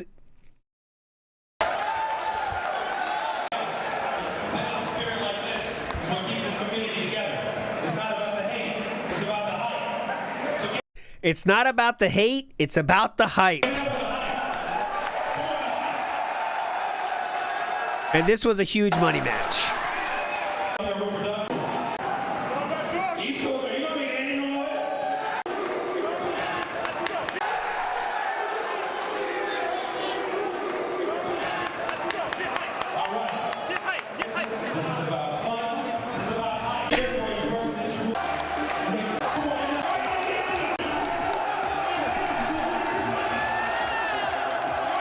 So, right there's Jaha. Right here's Jaha. I know you can see DSP again in a different place, but there's Jaha right there.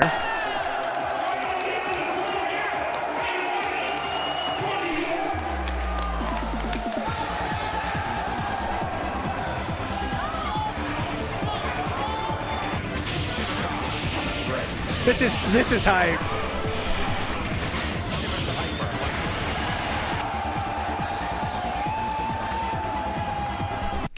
There is DSP right there. DSP is right here. Right here. There you go.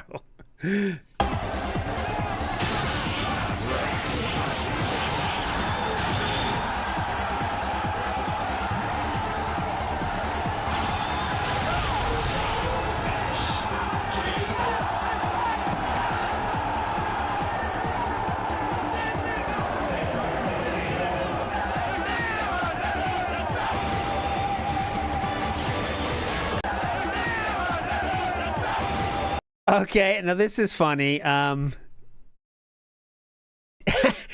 You get a live DSP swaying here. Ready? Yeah, you caught it too, Woodnox. Watch the swaying. Okay, so we're right now. We're on the right. We're going to the left. We're going to the left. We're going to the left. Now we're on the left, and we're going back right. DSP was having sensory overload.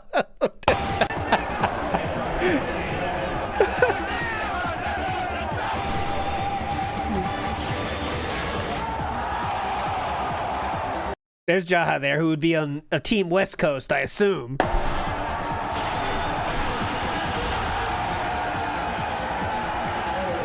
There's DSP clapping there.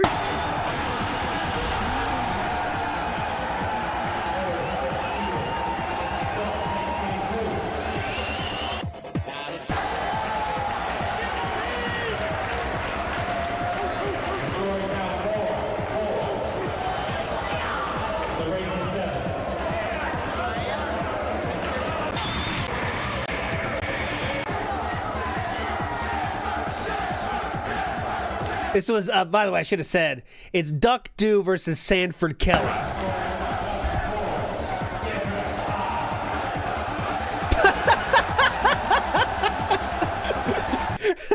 DSP is pleased.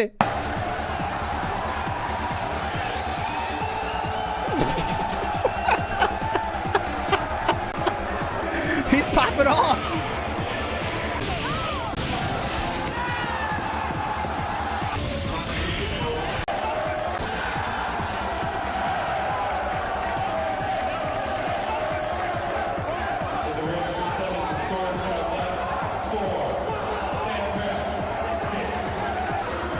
Last one.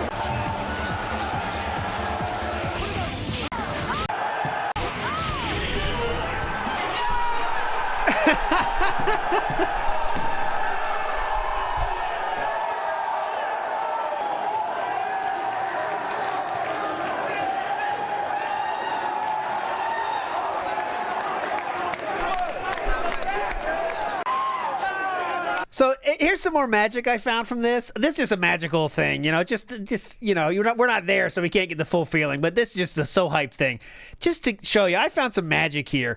This is how much people were into this shit. Like when you see passion like this, man, it's very cool, and people are so into this shit, guys.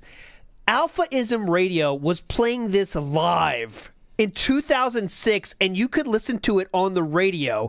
I mean, online. But Ski Sonic is commentating this. Let me show you the end of it. from the air, then he gets the throw. Absorption. Storm, downtown, Pierce, roundhouse, top on the fifth. Look, this is insane. 5-3. It's 5-3 right now. They're giving you radio updates.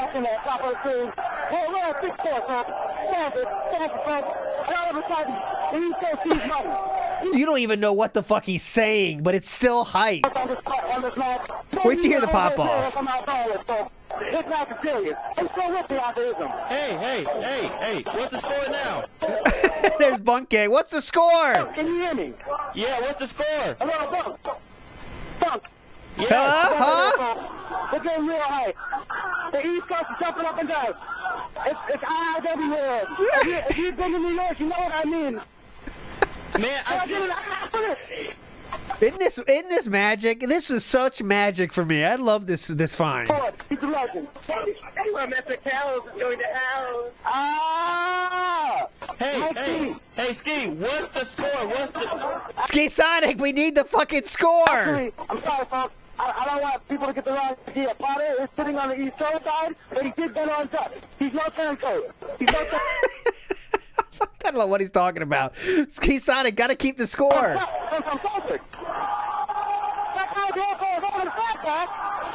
Isn't this awesome?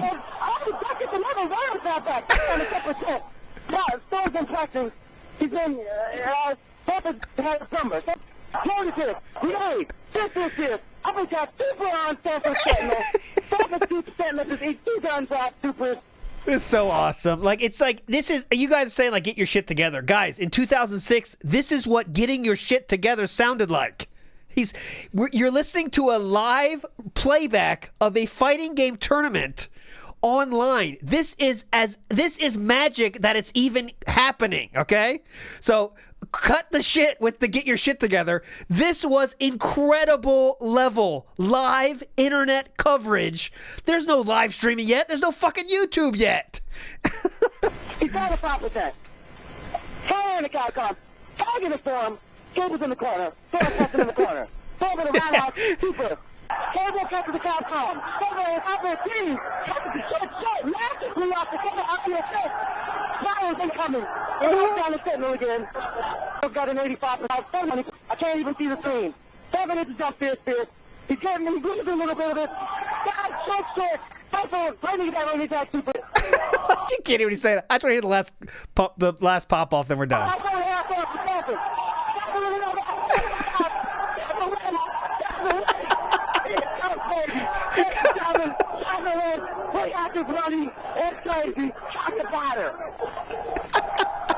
No one has any clue what he's saying, but I promise you guys, you just take anything to get the vibe, right? You're listening for the vibe. You don't really need to hear what's happening, but if you can get a little piece of the passion of that room, I can promise you there's hundreds of people out there listening to this saying, like, and the SRK forum about this too, everyone's saying, turn it on. It's like you get a feel for it, even though you're not there. It's a magical thing. What's the score?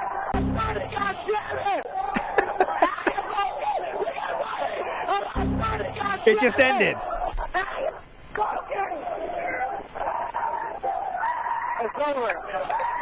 It's over. Oh, hey, dude, Ski. Snapper wins $5 billion quadrillion. He's officially moving out of the hood with his money. He said he likes to thank his mom, his dad, his sister, his aunt, his cousin, his niece. Anyways, that's just being silly Everyone now. that ever had faith in him, everyone that thought he could do something with his life, it's all culminated at this point. And it's official. He's the greatest. He's the greatest. So what's the score? 7-4? Unofficial. Because he's moving out the hood. He's moving out the hood. He wouldn't let it go. There you go. He's getting out the hood.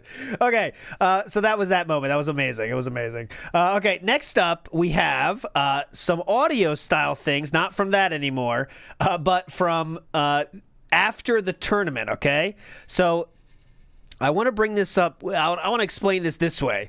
We're going to get an interview with the guy that won the match I just showed you, okay? Now, they're going to bring up DSP. Now, why do they bring up DSP? I want to prep you for this one. So, Duck Vader, what we just saw that match, that wasn't even in the tournament. That was a money match, okay? So they're talking about that, and somehow DSP is brought up. And why is DSP brought up? Well, that's because DSP the previous year won. You got 4th place, as you know, right? Well, there was a money match after that, and DSP lost it, okay? So if DSP lost it, that kind of brings into question the win if you lost the money match after it, okay? And DSP did that the previous year.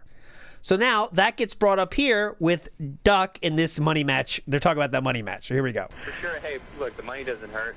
You know, and I like the money. That's great. But I'll jack it up. Look, if I won Evolution and then I lost the exhibition match.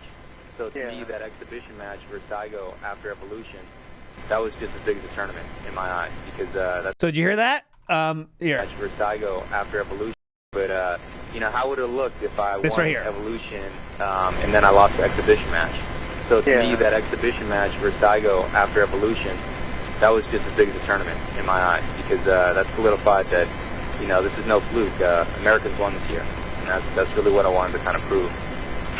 Okay, so that was different. He's talking about a different money match, but nonetheless, the story's the same. Okay, how would it have looked if I lose the money match? Right, wouldn't it look good? Okay, so now DSP gets brought up. Yeah, right, isn't it awesome that they're actually going to have a perfect version Super Turbo out for next year's Evolution? No more AE crap, no more CE Bison, none of that. You know? Oh, God. Yeah, and you guys get to bring DSP over to that version, the real version, you know, not PlayStation 1, not AE, you know, and show them what's up. Well, wait a minute, you guys showed what's up already. Oh, who, DSP? Yeah, so. Yeah, no, you know, I mean, credit to DSP. Okay, so one second, just to recap what that guy said. Next year, they're making that new version of Street Fighter. Well, that was the episode I did with Talby. They were talking a lot about that one, that new version of Street Fighter, so then we can show DSPs what's up on that version. Okay, and he said, well, it won't be the PlayStation 1 version anymore. Well, that was last year, right? This year, they didn't do that version, and DSP was already shown out the door because he got 9th place.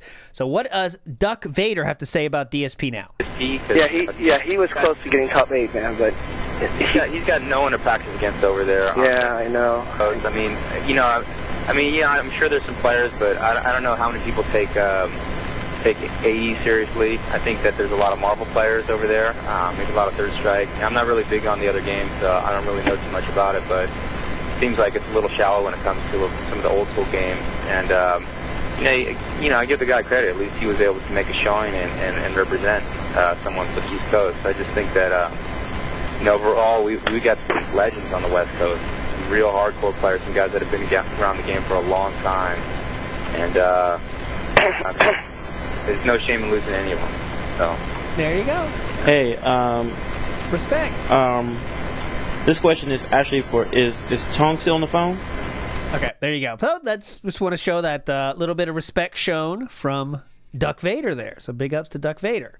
That's a real winner. That's how winners speak, right? He's not a loser. Okay, next up we have the EVO 2006 Lost and Found. Okay, the Lost and Found of 2006. Why am I showing you this? Well, there is a mention of right here. Someone says something that is missing. And I wonder what could be missing. Well, this person says in the Lost and Found thread that DSP is missing his pride and self-esteem after talking tons of shit and just losing one match after another. If anyone knows where it is, let a brother know. This was in the, again, Lost and Found thread. All right. Then we go down further, and we do get a post from the guy. And it starts like this. Here's the deal. Last night on the radio, and guys, this was the biggest disappointment of my searching for this episode. That episode is gone. The episode where DSP says last night on the radio, it's not uploaded. It's gone, sadly.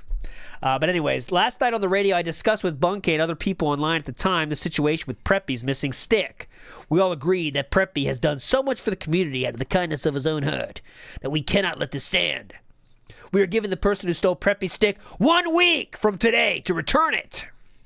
After that, if the stick is not returned, if this person is ever spotted with this stick ever at any tournament, he will be fair game to beat the fuck out of. So basically, if you are the person that stole Preppy's stick, you will never be able to leave your house with it ever.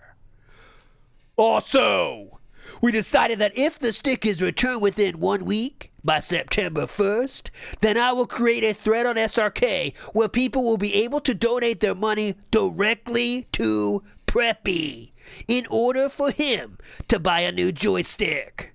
If everybody just throws in a couple bucks, I don't think we'll have a problem getting this guy a new joystick. It's the least that we, the Street Fighter community can do for somebody who is pretty much giving completely of himself to bring videos of our little niche events to the public. Okay? It's the least that we, the Street Fighter community, can do for somebody who has pretty much given completely of himself to bring videos of our little niche events to the public. Thank you so much, DSP. That means a lot. Okay. Everyone says that's done. Fuck thieves. It's good. Blah, blah, blah. It's bad. Preppy himself says, that's touching. I do what I can because I can. You're good people to be around, minus the sticky finger people. I would feel really bad for taking money from any of you. That's the key point, isn't it? He doesn't even want your money, guys. Okay, next.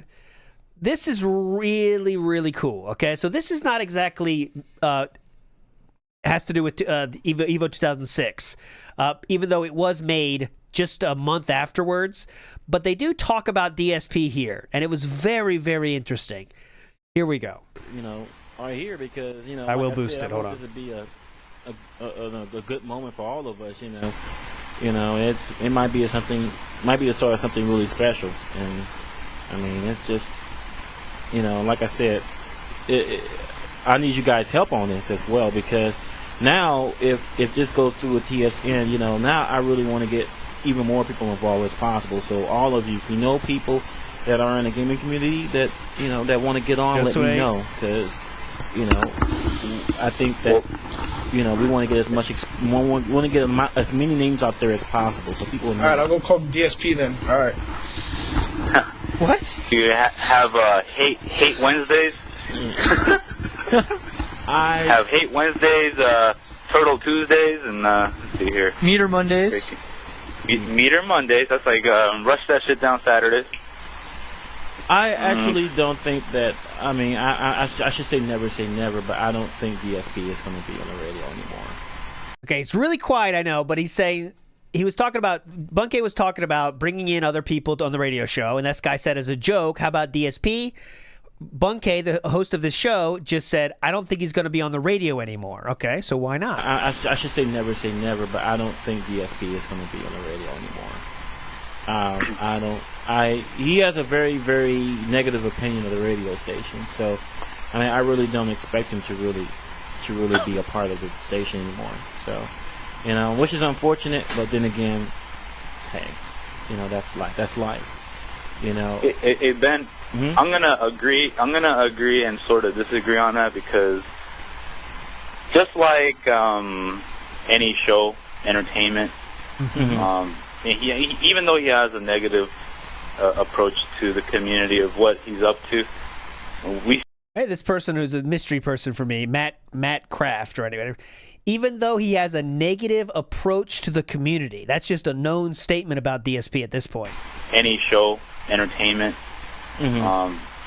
Even though he has a negative approach to the community of what he's up to, we unfortunately, just like Turtles and just like freaking glitch killers and whatever you call them, we need those people in the community. And honestly, it might not work in the radio, but once in a while it will. And the way the way he sees it, it's all about attention and recognition. That's what he wants. Bottom. Not wrong here, sir. All he wants is attention and recognition. That is the only thing he's ever wanted. Well, acceptance, really, but... Right. Okay? Right. That's it. There's nothing else. I mean, whatever, dude. It's nothing else. And if he's not going to get on the radio, he's gonna talk enough shit because he doesn't get his attention and work another way. And then he'll probably battle it out on another radio show. But all it comes down to is one big show. You know, and that fool right there is like the whole the whole me versus him. I mean, we talked about this a couple nights in a row. And it's pretty sad, but I'd have to bring it up for the people that haven't tuned in. You know, he thought that he could beat me at blah blah blah at Super Turbo or AE, and I'm like laughing about it. Big fuck, you know, I'm like whatever. And since I don't have any logs to prove anything that he said over the course of the year. Oh, I wish you did. He said that he's denying the whole thing. And once again, it's for attention. And you know what? Everybody bit into it. You know, they're messaging me saying, "Oh, he's saying this and he's saying that. What you gonna do about it? You better win, or you better not lose to him." Kind of like back in the days, I can't lose to anybody outside of Cali. You know, we need that fire. You know how Watson told me, "Hey, why did you make friends with the enemy?" Basically, NorCal. When I freaking truced it up with John Choi. You know, it's like we need that, and it took me a long time to understand that. It really did, because I really thought we can all play together. But what happens is we kind of... Yeah, this is Valle. You're right. This is Valle, not Matt Kraft. This guy talking right now is Valle. Let each other go, you know. We have fun with it, and we, like, do it as a team. But individually, you know, we need that fire. Right here. Right. So, I mean, that's why I kind of disagree with you, you know. But agree, you know, sort of. I don't like his approach either. You know, I'm more of an assertive type. And I'll just, you know, I'll give more props than, you know, sometimes, you know, I'll even give props to the cheapest bastard out there, because nobody has the brain to beat the cheapest guy out there. Yeah, I mean, it's one of those things where, you know, I will say it again for all those listening. People who have there's been numerous people that told me that he's a cool guy in real life, and that he's met him. And I have no qualms with that. I'm not even arguing that. I just said that the way he portrays himself online is, if it's true what they said about him in real life, is a totally different persona. Exactly. And, you know, people say you can't take him seriously. Well... So this is true. This is the thing where DSP's problem is. So Fine Crisis says right about he's a nice guy in real life. Well, he actually is, because he is so anti-confrontational and awkward. He doesn't say anything. Well, Jay, I know, Jaha, you can say this better than me. But from what we see on all this SRK shit that people say about him, he's just quiet as a mouse in real life. He doesn't talk online. He doesn't say anything. He's just like there, right? You saw all the situation of him just standing around. Like, he's never around other people unless it's John Rambo. He's just there, right? And he doesn't do anything or say anything. The only times he says stuff is online. So, of course, he's in real life, he's a nice guy because he doesn't say anything. He doesn't even do anything, right? So it's easy to be a nice guy in real life when you don't, like, do anything, right? You don't even let your personality out, you know? But anyways, here we go. If I can't take him seriously, you know, then, I mean, he's saying, first of all, he'll say things and then he'll say, "I was just kidding," or "I'm just joking." Yeah. But then he'll say something else and he's like, "No, I was serious about that." I mean, there is, in the comment that he said about the radio station, there's nothing in that statement that makes him believe that he was kidding around. I think he really believed it. He believes the show is boring and it's going to die and so forth and so on. And I go, okay, well then that's fine. You know? Yo, I'm glad you brought that up. Yeah. A lot of people take that's what I would say. Like, people. This is Ski Sonic now, former guest of the show, Ski Sonic. Take issue with DSP particularly because he'll say like, "Oh, I was just kidding. Oh, I baited you guys out. Oh," like, and it, like, him doing it so much, it just looks like, oh well, you know, I'm just like covering my ass now because I can say that, like, oh, I said I was gonna, like, rape everybody, but then, like, oh, like, I got fucked up. Well, you know, I was just trying to get you guys to play hard. You know, exactly. Like, you always got a fail-safe there. Right, right. And that's why I think that's how he was using the situation. So I was like... as you know, he does that to this very day, like April Fools, guys. April Fools, I was April Fool's joke. That's why I made fun of you. Also, he says, I was just joking about first in the U.S., guys. It was just a joke, huh? He uses this endlessly, okay, to this very, very same day. And these guys are calling him out for it in 2006. So I really don't have any hate or animosity towards him because that don't do any good either. You know, I'm just saying I really don't have nothing to say to him. That's basically how I put it right now. I have nothing to say to him, and you can go on and do what if you choose to listen to the radio station, fine. You know, I don't notice I did not ban him from the channel or anything like that. You know, he can listen if he wants to. If he starts talking stuff, that's fine. I just ignore him now. You know, it's just that's how it is for right now. Hey, check it out. DSP is like the writer at WWE for the wrestler that always gets his ass kicked. Oh, hear this? This is amazing, guys. DSP is like the writer at WWE for the wrestler that always gets his ass kicked. Unbelievable burn here. 2006. Go ahead. I just ignore him now. You know, it's just that's how it is for right now. Hey, check it out. DSP is like the writer at WWE for the wrestler that always gets his ass kicked. How's that? You know? Yeah. Like, Y2J, I'm gonna fucking tear you apart and fucking spit your brains out, and then he loses and he was all, I'll be back. Amazing. I'll be back. They're all not losing their shit. They're just losing their mind, laughing. Yeah, look at them laughing.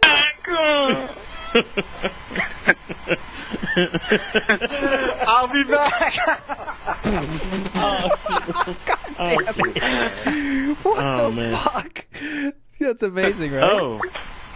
Actually, this is Matt again. Hold on for a second. All right. So unfortunately, we get a call that kills it, but I thought that was fucking great. And not done by far. The next day, they talk about DSP again. Now, DSP is not here, but they managed to talk about him. Let's see what they have to say this time. Here we go. Oh, man, that would be great. This is the very next day. Okay, so this is September 13th. 2006 to be specific. That would be absolutely wonderful. I mean, that happens in March, dude. March and April, I think, somewhere around there. I mean, it would be a dream come true for an average video game fan like myself to go and actually see this live because it's never happened for me before. I mean, I've been to 3 small tournaments. I've never been to a major tournament. You know. So, I mean... Bunkhead right now is talking, it would be amazing to go to a live tournament. That would be a dream come true. That's speaking from the heart, because I would love to see something like that. And I love to meet the people, because it's all about the people for me. You know, if you're one of the greatest players, but you're an asshole, I really can't give a shit about you. I don't care if you're an asshole. Hey, don't worry, DSP isn't one of the greatest players, right? Uh-huh.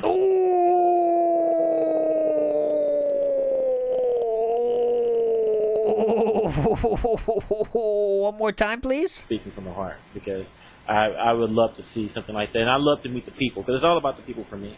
You know, if you're one of the greatest players, but you're an asshole, I really can't give a shit about you. I don't care if you're an asshole. Hey, don't worry, DSP isn't one of the greatest players, right? Uh-huh. I said DSP isn't one of the greatest players, right? Moving on. Let me just talk about the streak continues at 1. At least you guys don't live in the same state as him. At least you don't live in the same state as him. You guys don't live in the same state please. as him. I would totally avoid him DSP, or as far as his skills is concerned, because his skills, he has skills. There's no doubt about that. I mean, it's just that, you know, he hasn't said a lot of good things about the radio. He has a very negative attitude, at least towards the radio station. And, you know, he says it's constructive criticism. I said he's just He's jealous. Yeah, I don't know if it's jealousy or he's just doing it on purpose just to be an ass. I don't know. And that's just, I mean, he talks a lot of talk, but in real life he's very, very casual, very mellow. Yeah, that's what I'm saying. People say he's a great person in real life, and so but online he's a different persona, and I don't know why he does that, but that's. But I have to say this though. What? Even with all the shit talking he does though, he didn't want to accept a money match with APOC. Which I thought was kind of funny because APOC. He would have lost. He would have lost in ST if he played APOC. He would have lost. Right, he told. I mean, APOC even told him, "I would tell you what character I was going to use." DSP bitching out of money matches now, as you can hear. Too much of a bitch. He would have lost. And APOC said, "I'll tell you what character I'm going to use." In fact, APOC even told him, "I would tell you what character I was going to use." He would have lost. He would have lost. I'm not saying that because I don't have anything against DSP at all. Actually, I met the guy at EVO, and Graham goes on the forums and talks a lot, and he's like, oh yeah, this guy's kind of funny because they call him the King of Hate, and he always writes like these like crazy like things online, but he backs his shit up, and I was like, oh okay, whatever. And now when I met him in person, I was like, he's like really chill, like he was a cool guy, got a chance to play against him, seemed pretty nice or whatever. But, in all honesty, I played against him quite a bit before tournament. I played against APOC. I've known APOC for years. APOC would beat him. Right. I mean, No, no, I met DSP, and like I said, I was totally blown away with the different personality he is in real life than he is on the radio station. So, yeah. But Alex Wolf, Alex Wolf is on this show, so I'm guessing that was Alex Wolf. The personality he is in real life than he is on the radio station. So, yeah, but. I just want to bring that out. So that being said, big ups. That being said, there's only one way to know for sure if APOC would beat DSP. So, money match. Yeah, money match. Yeah, I mean, it doesn't even have to be a lot of money. It's more about the pride. I mean, play best out of 7 games or best out of 10 games and see who really is better. Well, we know Optimism Radio is home of the side bet, according to Bunk. I think the radio station is a great idea. It's a great new medium that hopefully more people get involved.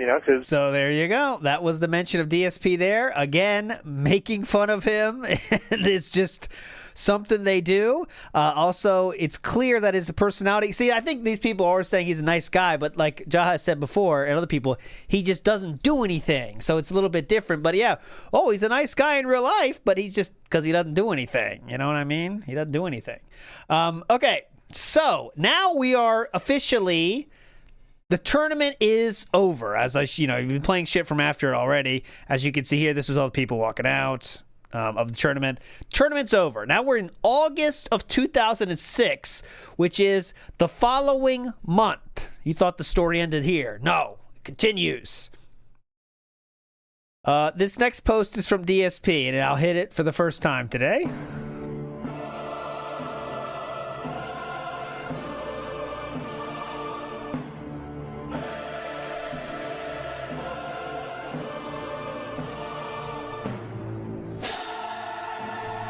So let's get into it. And I will do this, of course. What do you feel like? What do you feel like more? Violins or emo song? I'll take the first one I see because I have to do both.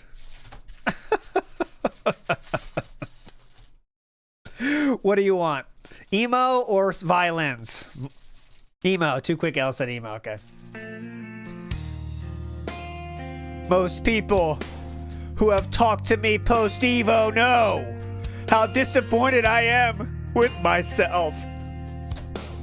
Getting beaten down so badly by Alex Valle is one thing, because I kind of expected it. Never having fought a good Ryu in my life, and then having to face the best Ryu in the USA? I have no problem losing to another respected American player like Alex. And I have massive respect for him. But the way I let Tokido by to qualify for top 8 and then go on to inevitably eliminate many top US players and basically ruin AE finals with his bullshit Bison tactics? It's just unacceptable and unforgivable to me. I could have won that match so easily by just counterpicking. I've had so much practice against Bison training for EVO. But I let my fucking pride get to me and had to mirror match the guy again and again. Which led to my inevitable loss in AE and single-handedly fucking up things for the US and for the entire tournaments.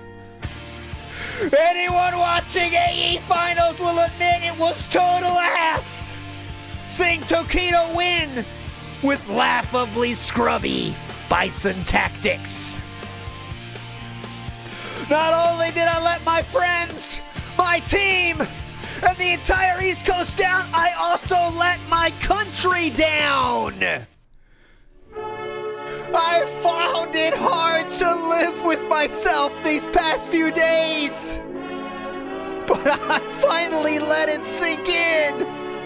And I know what I have to do. I'm laying it out right now in front of everyone.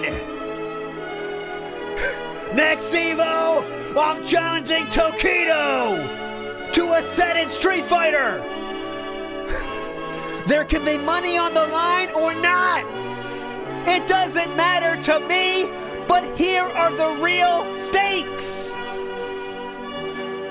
Regardless of how the loser of the match placed in pools, qualifiers, or anything else, if they lose the match, they will not be able to participate in the semifinal brackets of Super Turbo at EVO 2007. This means that if I win EVO East Super Turbo again, but I lose to Tokido, I completely forfeit my spot in EVO Finals for Super Turbo and any chances of making top 8. I feel this absolutely has to be done. I have to prove that I care enough about my country to put it all on the line in order to make EVO a better tournament. This is the only way I can think of to make up for what I did in 2006 and be able to live with myself in the Street Fighter community. If anyone knows how to contact Tokido, please notify him immediately of this challenge. I'll see you all next EVO. USA for fucking life. Well, there you go. There you go, King. We got the challenge from DSP as he walks out of the arena. He wants to throw a beat down on Tokido. What do you think? What are you saying, JR? I think DSP's out of his mind. Anyways, that is one of the most unhinged things I've ever seen anyone say ever on a fucking fighting game forum. In anywhere, actually, not a fighting game forum. This is insanity, okay? Just to be clear what DSP is saying.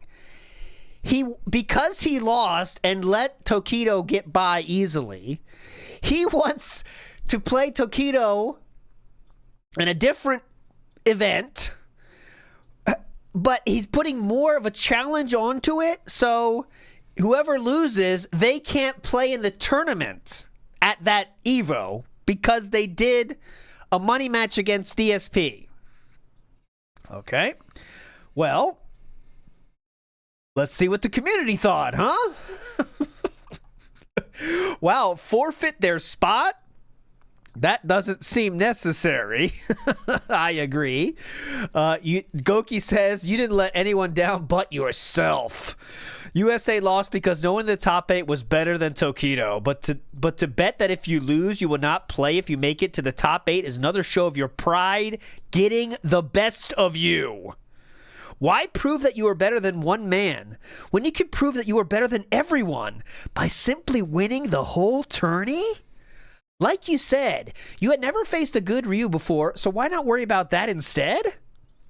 I'm not saying that you shouldn't play Tokido, but I think you might want to retract your bet of your spot in the tourney. You never know if Tokido will beat you with something that you easily understand after the match, that you could beat him later in the tourney. This guy is a normal person. Oh, is that you? I thought so. I just think you might want to decide to bring the stakes down. By the way, I'm just a random scrub. So if what I'm saying is stupid, then don't bother to take what I'm saying into consideration. No, you seem to be a normal human being. Goki. This is very funny. This is a legend. Okay, this is the legend. Whoever you are, Deuce, you're my hero. No, DSP, no! Why would you do such a thing? Everyone in America wants to see you play in the top 32! Please don't risk your tournament life versus Tokido! If you lose, and I don't see you play in top 32 or top 8, I don't know how I will survive! Please, for the love of America, do not risk your spot! What a fucking genius. What a fucking legend. Ready for this? I don't think I could wait 360 plus days for a rematch at Nationals. I would just end my life right now. You guys are heroes. I would just end my life right now. The king of hate, do what you gotta do. I'm not sure Tokido would be down to forfeit money. Nope. This person says, clown. I don't know how good your memory is, DSP, but didn't Valle beat you with Ryu at EVO 2005 in the 3 vs 3 tournament? Also, didn't Tokido defeat you already in their EVO Super Turbo tournament in 2005 to get into the top 3? You just know DSP was hoping this little USA thing would get people on his side for a second. And he is getting met with the appropriate response, let me tell you. He is getting met with the appropriate response right here. What the fuck? No offense, DSP, but I think this is a rather dumb idea, isn't it? To be honest, I was laughing at how Tokido won by just casually playing with the Vega. I don't think Tokido was even taking it seriously, because I've never even heard of him playing Anniversary Edition or Super Turbo before. So I'm guessing that his character of choice, so if you challenge him in ST, he might not do so. Maybe he will do so, but probably not for the loser not getting a spot in the tournament. I think that is the most uncalled for. And plus, you said you've had tons of practice against Vega beforehand. You're a good player, and this year just happens to not be your good one. Better luck next year, right? This guy's being more nice about it, but yeah. Tokido just picks the cheapest character in any game. Quicker that way, and then with his good execution and basic understanding of fighters, he seems to do pretty well. Yeah, I didn't really understand the random hate DSP was shouting out during the finals for Tokido. DSP yelling out random hate during the finals confirmed? So he wasn't there for the whole finals, but he was there enough to shout random hate. Okay? Random hate. Yeah, it was pretty scrubby, but hey, there was too much money on the line. He played the cheapest way he could to win. He wasn't even taking it seriously, I don't think. Okay? The bet challenge is dumb. Why would Tokido risk tournament pot for a pride match for a game he doesn't play? If Tokido even comes next year, it's a different game. It's ST, a different game. How well Tokido did shows how good he is in Street Fighter in general, or how unbalanced that version of the Street Fighter is. Wow, stupid character limit. If it's a huge matter of pride to you, DSP, but what incentive does it give for Tokido? If he wins, well, then he just won again. If he somehow loses, then he's out of the whole tournament. Why should he even bother? That's what I say too. What is in this for Tokido, sir? Anyways, Sue Mighty, the guy that got, he finished in the top 8, I believe. But anyways, no offense, Phil, but homie, you are taking this shit way too seriously. I don't think you let anyone down, because although I'm assuming you are alright at this game, I don't think anyone was depending on you to do some great thing for the us. Oh, God. Oh, God. Oh, come on. Emotional damage. I don't think anyone was depending on you to do some great thing for us. I think it was players more like Valle and them who the us was riding. Oh, God. Please. That's a human being. I think it was more like hold on. Let me read it again. I think it was players more like Valle and them who the us was riding on for our country. Why don't you just practice hard and come prepared not to lose to that guy next year instead of trying to gain attention this way? Good luck next year, big dog. And then someone's the U.S., not the us. Yeah. The U.S. was riding on. The us also works in some context here. But anyway, the U.S., yes. Big up Pizza Monkey. So, Ohio here says, yep, what Sue said. Sinji Gohan says, it isn't your fault. The rest of the West Coast could have countermatched Tokido as well, but either didn't or failed in their attempt to do so. But if you go for it, good luck, but keep in mind it isn't your fault. R. Sigley says, yeah, I think the thing is no one expected you to get top 8 anyway because we all know you aren't that good because you have no one to play with and just got lucky at EVO East. So it really wasn't a letdown for us because we weren't expecting anything anyway. If it's the 3DO version of Super Turbo or some other random port no one ever played and all the hitboxes and other random shit is messed up, I might have put some money on you getting top 8. But not in a game port that everyone plays. Oh God, come on. Come on, he's dead already. This is a choice burn here. If it's the 3DO version of Super Turbo or some other random port no one has ever played at all, and the hitboxes and other random shit is messed up, I might put some money on you getting top 8, but not in a game port that everyone plays. Yikes, that's a screenshot. R. Sigley clearly is always brutal to DSP. I might search just R. Sigley posts at some point. Iron Reaper says DSP should have dressed up as Apollo Creed in Rocky 4. He wants to. He's coming out living in America. Come on. Man, I wish we had 1 million subs. We could do a sketch show about that. He's coming out living in America. Come on, here's DSP, the face of the US fighting game scene. DSP living in America. It's a party in the USA. And now, from the land of the rising sun, we have... Anyways, Watson is the last post I want to show you from this very brutal thread. Probably the most brutal we've seen today. Watson is not going to add more to it, right? Well, we'll see. Watson says, it's actually my fault Taquito got that far, or let me say it's the fucking game programmer's fault. Motherfucker, man. Even with all that cheese and bison bullshit, he was dead. My whole tactic was to cross him up and dizzy and combo after. We traded many rounds, and in game 3, round 3, both 5% life. This is what happened. I crossed him up. Blah, blah, blah. When it mattered most, glitch occurs? Give me a fucking break. AE's too glitchy. Shit like that shouldn't happen. Get Capcom another piece of shit game. Fun, yes. Tourney worthy, no. But this is the fun part.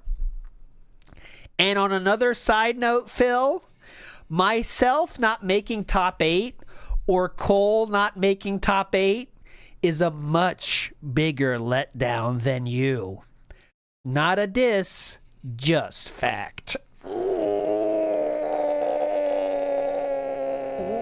nasty. Oh, come on. Not a diss. Just fact.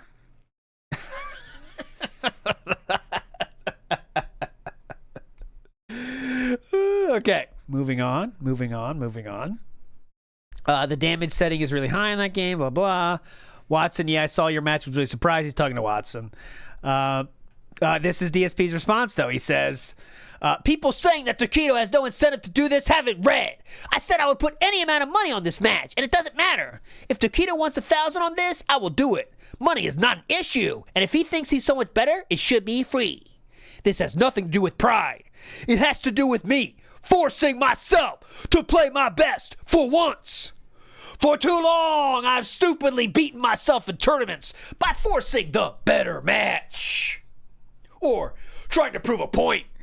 When players like Justin Wong can whore out top tiers in every game and win, I should be doing the same thing against the enemy, a.k.a. Japan. Let's all face it. AE finals sucked because of Taquito's bullshit, Bison. Yes, Watson lost to him right before I did, but he lost to a glitch.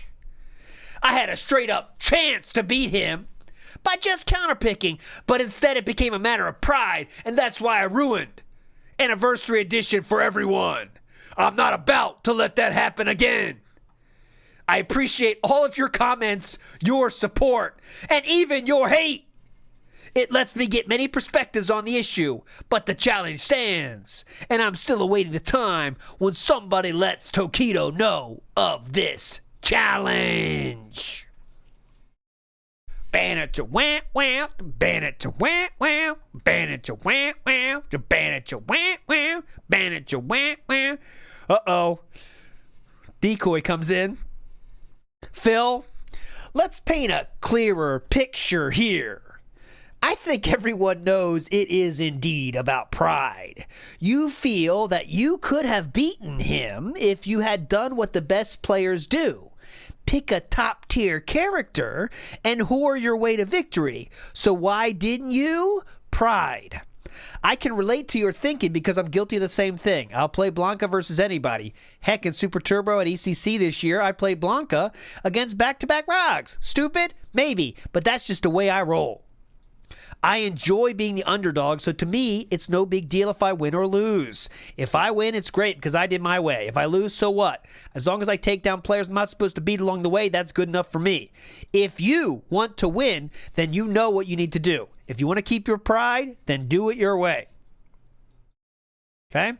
Bach says, I don't think the second part is incentive for Taquito to come and play. Taquito is traveling all the way from Japan. He already beat you. Why would he want to take the chance to forfeit his semifinal spot? It's a much bigger risk to him since he traveled thousands of miles more than you to compete at EVO. Plus, if any of you forfeits your spot at EVO finals, you're going to screw up the brackets. You mentioned money, and I think that's the only way you're going to grab Taquito's attention. You have to come up with a number, though. This guy already beat you, and he's got to be enticed to play you again. Polarity. I think you're kind of Start again. I think you're kind of an egotistical jackass for thinking it was your fault the EVO finals were ruined, which they weren't anyway. Goki says, in a fight, no one is an enemy, just an opponent. LOL at anyone thinking Anniversary Edition is a serious game, and LOL at console, says Dream TR. He's featured on Density Scrolls before. We know him. This is, someone says just, haha, this is wild. Someone posted this picture of DSP. There we go. That is him playing Taquito. And then someone put a smiley face. DSP would end up losing this one. But there we go. This is DSP versus Taquito in a match he lost. So pretty funny that person posted this, though, just with the smiley face. Nice thread, confused. Someone says, I think the real question is, does anyone care? I personally didn't expect you to win. I don't expect you to win next year, and I don't expect you to win any year after that. Japanese present or not. I hope you are ready for the rest of this. I hope you are ready for the rest of this, and I don't think you are. Here we go. Out of all the top players, you're the most arrogant with the least to back it up. Valle, Wong, Watson, Cole, etc. are all really humble even in victory, while all you do is take the first opportunity to shit on your peers. You got one fluke win, and now you're trying to ride your Buster Douglas status as long as you possibly can, as if Super Turbo was your calling from God. I think the lesson now is to shut the fuck up and let your skills do the talking. None of this would have been an issue if you would have done that in the first place. Every year you feel the need to prove something in a tourney and you get embarrassed. Mix Up, which is that famous one that's on YouTube. You can see him passing the money. Blazing Flow, different money match he lost, etc. Did it occur to you how stupid this thread is? For several reasons. While you're dissing Bison, he's the only reason you made it past EVO East. Tokido already beat you with 5 minutes practice. When you put money on the line and make him play seriously, what do you think is going to happen? In closing, you didn't let me or America down because, to be honest, no one had any faith in you to begin with. Just play the game and do your best, and you won't have to worry about threads like these. Oh, God. Savage. Holy shit, dude. This person says, damn, DSP, stop being a drama queen and just practice. Smooth said it himself. Tokido finds the cheapest shit in the game and then exploits it. He picked up that 3 weeks before EVO or something, I'm told. Someone then asks, why didn't you fight Visant?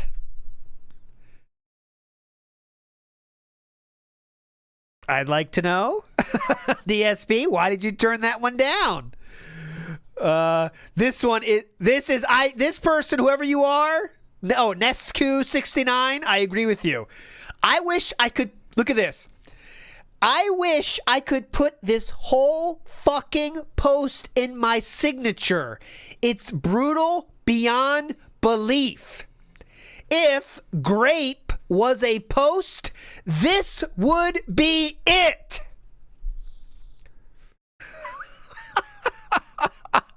Oh my God, dude. Okay. Now, we have to go down further because DSP did respond, if you can believe it. All right? He did. Ready? The post would be even more brutal if he even made a point that was correct.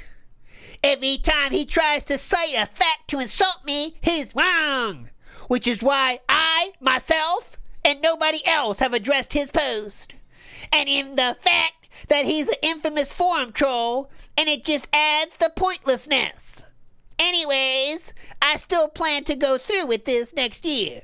Hopefully somebody will get word to Tokido so he knows that I'm going to get my revenge in the worst way.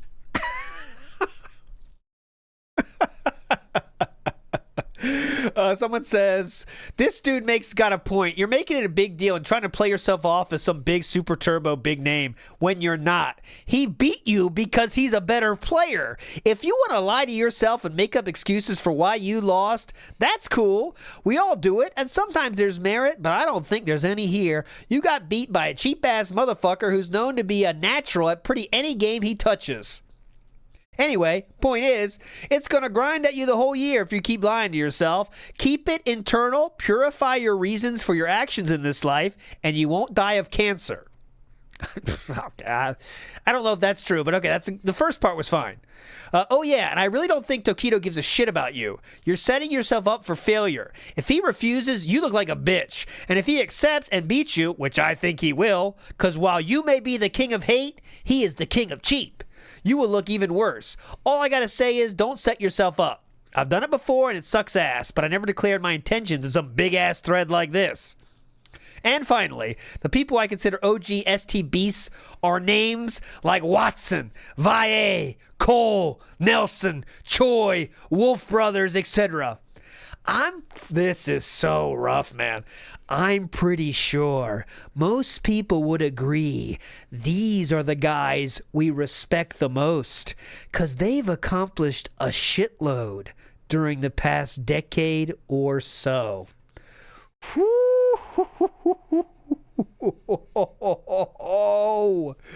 That's the good old boys club that DSP hates. Exactly. All right, next we have Geese Pants, who says, when did Japan become the enemy?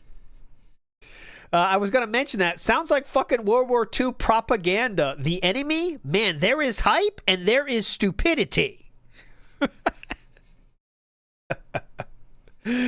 Anyways, last post, I guess DSP gave up because he doesn't say anything. Dogface says, Phil, yo, man, I love you. Just chillax, man. You love Street Fighter. Just take a breath and look at all you achieved. Tokido beating you may haunt you, but it's not a big deal for the rest of us. AE is garbage. Super Turbo will be out next year. Then you can claim your revenge. Honestly, man, just take a break. Take a breath and give yourself a break. You've done so much for hardcore East Coast Street Fighter that tripping over this is nothing. I love you, dude. Just hang in there. NKI chimes in. Yo, for real, who cares about Anniversary Edition? I don't think there's any... LOL, DSP didn't want any of APOC. Shows the kind of respect he has for Tokido. Remember APOC that I showed you from the radio show? That's it. DSP didn't want any of APOC. He did not want any of APOC. This post right here was the most beautiful way to finish it, and it's short, but this person here, I have to show it to you in a screenshot. Hang on. This person finishes this thread with 3 dots. And why did they finish it with 3 dots? Well, they quoted DSP's own post in which he made fun of that other guy for being an infamous forum troll. And Fox here is pointing out the ridiculousness of DSP calling anyone else an infamous forum troll, because that's exactly what DSP is during this time. Okay, so we're winding down here, but not done yet, okay? This was really the post that made me decide, like, all right, we got to do this, because that was just straight up gold. Straight gold. I'll put a lot of that on Twitter later. Okay, moving past EVO 2006, we are now going to October of 2006, and there's a different tournament. It's called in Maryland, Virginia. It was the Attack of the Clones results thread, and DSP does show up here. Just 2 more threads here. DSP does show up and says, great tournament, peak shot. He just talks forever. Okay, this is all DSP. I'm not even going to read it all because it's not relevant to us. But he does mention someone. That person is here. Jasmine's Girl Power Team. Okay, so this is the shout outs. This is for Jasmine's Girl Power Team. You can come back and challenge me again. Wink. No hard feelings, bro. I know I'm a top tier whore and a complete dickhead, so you don't have to tell me. Okay, so that was to Jasmine. Jasmine exists. DSP did say, good shit to Lady Luck for randomly putting me on Justin's team. But if I hadn't, I was going to pick Ken and probably would have beaten more people than I did with Urian anyway. Justin specifically requested my Urian because he knew how hilarious it was going to be to see me beat fools with him. Oh, Justin requested it. Just so you know, Justin specifically requested that I play Urian. Okay? That was a Justin request. Anyways, next up, as for people leaving to go, yeah, we got to get to the food situation. Okay, this is important. The food situation. Here's my take. Isn't he mid-20s saying this shit? Yes, we are. He's 24 right now. Since this was the first tournament event in a new location, there were bound to be problems. Food was one of them, since obviously nobody knew the area, or that there was a Five Guys burger joint around the corner from the place. It was cool to meet the owner of C3 and all, but scalping Domino's Pizza because he knew there was limited knowledge about the area and he wanted to take advantage to make up some of these expenses was kind of lame. I mean, he's already going to make money off the drinks location events that will be run. So I did think that was a bit unnecessary. However, he was a really great guy, and I don't want to talk bad about him because I definitely see from his point of view how it was a smart way to make up some of the moving rent costs for the new location. So this is an example of how DSP is a much different person online and in real life. In real life, if you had an issue, you could have brought that up at the time, but no, he waits till after the event, then goes online saying this guy's awesome, but here's the thing. Okay? As for people leaving to go to Popeyes and all the controversy about favoritism, about DQs at tournaments, it's like this. All right, he's just saying shit. I don't care. I don't care. What's funny about this is this right here. So Justin Wong chimes in to respond and says, haha, good Urian, stick with him. Okay. That was Justin's direct response to them. Next we have the money match talk here. And this is Darkside Phil said, poor Snake. I told him not to play me for money, but he wouldn't listen. Now he's $20 poorer, even though I played like complete shit during our money match. So DSP did win his money match. He then says, maybe once you can beat Jasmine's girl power team, you could come back and challenge me again. No hard feelings, bro. Oh, that's the same thing. I know what I'm talking about. Whatever. What? Oh, okay. It's two. He's quoting two different posts. This was the top. This was the first one. That confused me, okay? There you go. Wow, Snake, you money matched DSP using top tiers and refused to money match me when I used BS teams. Anyway, what were the numbers? Anyways, it's not irrelevant. Anyways, he was just posting DSP and talking to someone else. Irrelevant. Here is, remember Nestor was brought up? Nestor. Here is Nestor. DSP owned me in Third Strike, but I owned him in Super Turbo, so it's okay now. There we go. There's Nestor mention. And last one here. DSP says, to DSP, someone does a shout out and says, I would say something nice, but you don't take kindly to any kind of positiveness. So there we go. All right. Sounds good. Sounds good. Last thread of the night, though I do have a finisher prepared. So the last thread of the night is a thread made by DSP, and it's entitled, Who Will Get Drunk at EVO World and Pass Out Vomit? Okay, now why is this? Well, here we go. Following along with last year's EVO festivities, when we had Combo Fiend getting so shit-faced, he threw up in the bar and then had to be brought to my room in a wheelchair. So he knew that one. Now, he knew the story there, right? So he threw up in the bar and then was brought up to DSP's room in a wheelchair, okay? Or Daigo getting so drunk he was hitting on men and coming out. That was the Ricky Ortiz thing. Who will be the next victim of alcoholism? Vote. This is March of 2007, by the way. So the following year. Fucking Smooth gets on my beer all the time. My vote is Daigo. I'm getting that guy fucked up. Vote DSP because of that guy's a bitch option.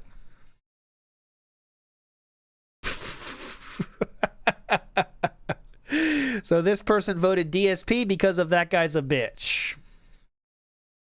I think Combo Fiend learned his lesson, and as DXP, who was DSP on IRC, says, I don't get this, but there you go. This is IRC. This is where the real gold is, and it's gone now. All those IRC fucking chats, man. Who knows? That's where the fun is. But anyway, so that proves that the story, the party did happen. Most of what DSP said kind of seems to be true. How it happened, though, is a much different tale that we'll never know. But, I mean, you can see, it seems that they knew DSP had an empty room and brought him up, right? and then DSP was at some way into the arm wrestling thing. I don't know. But anyways, this one I have to show you. So there was a EVO 2006 DVD made. This is the trailer for that. This is a 19-year-old video, if you can believe it. This would be I believe, almost as old as a video can be on YouTube, the same year at least. But here's the trailer for that DVD, just for completeness' sake. That's the SRK forums.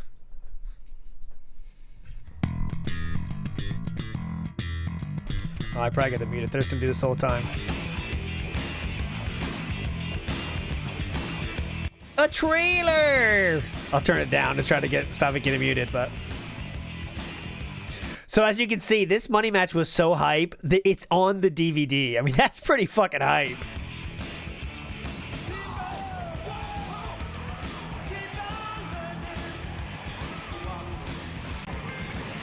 So there is Valle, I see. I'll try to say, I mean, you don't care about the playing. Here we...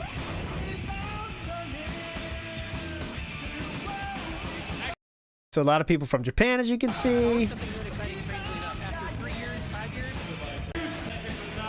All the other games they played.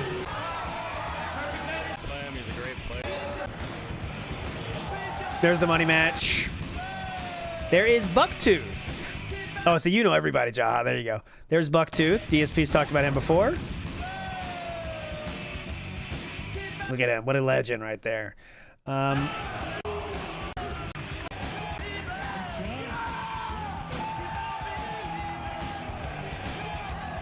There was DSP again doing his, like, have nowhere to be, so I'm just standing here.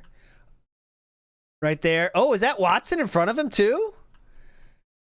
Is that Watson right there? Like, in front of DSP. Right here. Is that Watson? That's DSP. That Watson? Could be. Looks like him.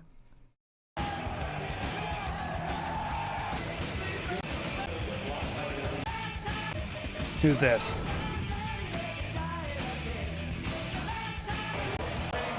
So obviously the Japanese player being there. The Japanese players being here is a big fucking deal. Oh, APOC with the hat on. Oh, APOC with the hat on. There we go. That's who DSP was dodging. But it's playing the game, you know.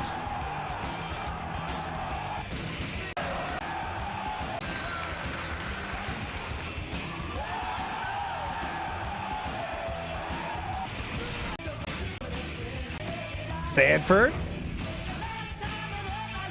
Santhrax.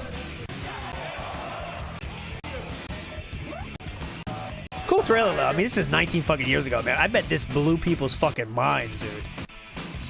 Any flash ones we can see? There's Daigo on the right. I think we saw Ricky Ortiz there for a moment. This is really fast. This must have blown fucking minds, dude.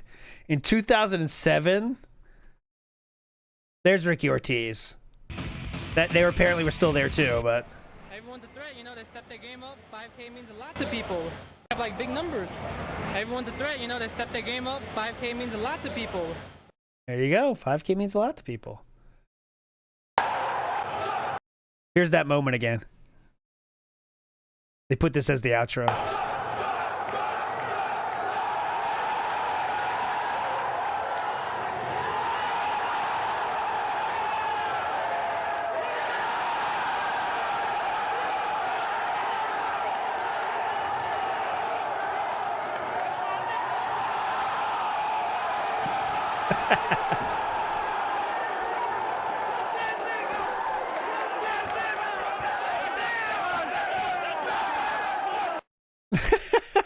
There you go. That was the moment. Okay, so as I promised finisher, I promised more Jasmine. You want more Jasmine? Here is more Jasmine. If you can believe it, the best episode of Dent Scrolls, in my opinion, is entitled A Desperate Measure. Okay, and that's where DSP officially measures his own member on the radio show. Okay, if you haven't seen that, it's in the list below. Okay. So, you'll be surprised to learn, in a weird twist of fate, Jasmine was on that episode of Alpha-ism Radio. Jasmine was there too. Here is a little of Jasmine. Now, she doesn't really do that much. It's not that hype. But it is pretty funny that Jasmine's here, and you can at least hear him talking about Jasmine. Here we go. Hey, Jasmine wants to call in. Damn, don't hear her measurement requirements. Oh, yeah. Let's find out what her girth requirements are. This will be hilarious. Hey, wait a minute. Who is she? Jasmine. She's an East Coast CVS2 player. Oh, okay. She's the one female East Coast player.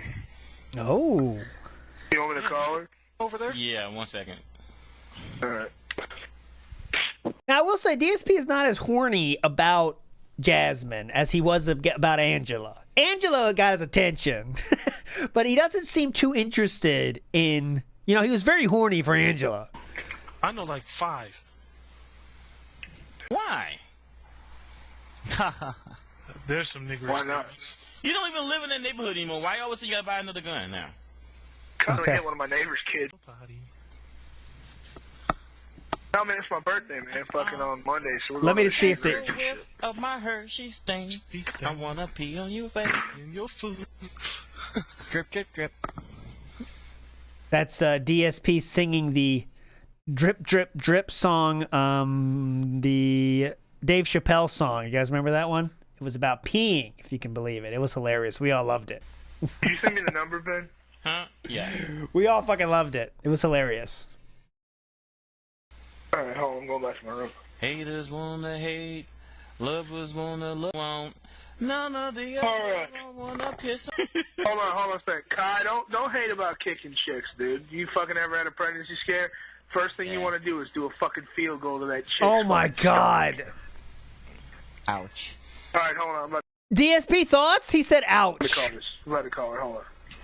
Yeah, I hope it's because I really don't want to talk about myself all night. That chick's fucking stomach. Ouch. All right, hold on. I'm about to call her. Hold on. What the fuck? Yeah, I hope it's not about girth because I really don't want to talk about myself all night. Man. But anyway. Phil, just to let you know I'm bigger than you. I'm 6'5". Shut up. And? You're a big black guy.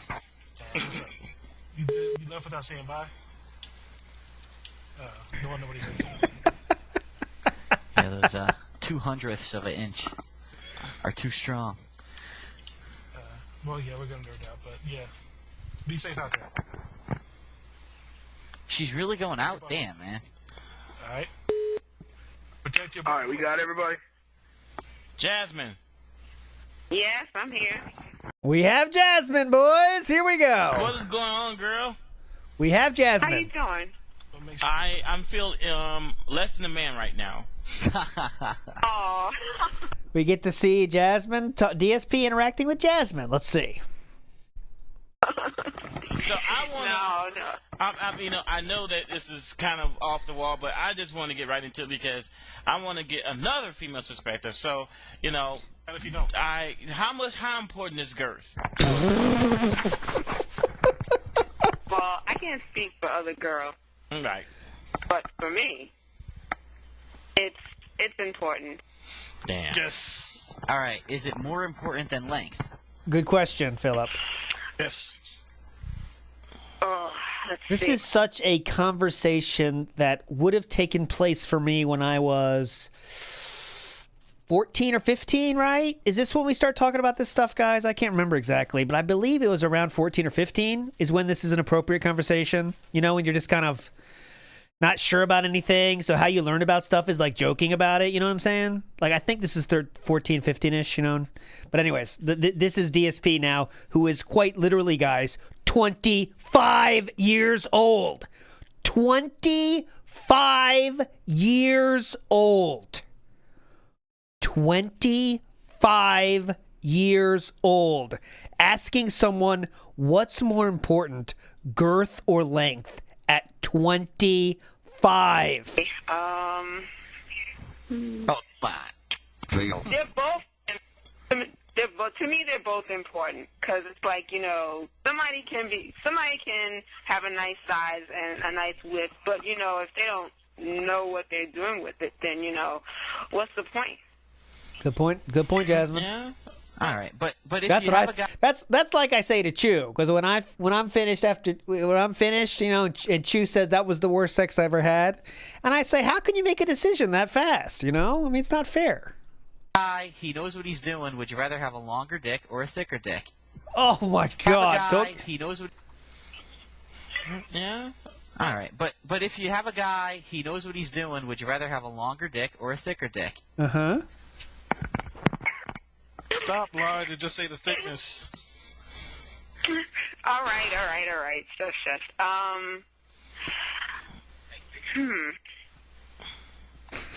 It's hard. Yeah, I think that's the first thing he said to Adam. Yeah, it's hard. Yeah. Nice one, Bunky. It's hard because I haven't had like real bad experiences with Lincoln. This is girls, so it's like, awkward. Like it's just so awkward. It feels like we're listening in on conversations of high schoolers. But all of these people, guys, all of these people are mid-20s, I think. I mean, I don't know exactly about how old Jasmine or the other guy. I know Bunky's as old as Phil. So, I mean, we're talking mid-20s at minimum here. I don't know.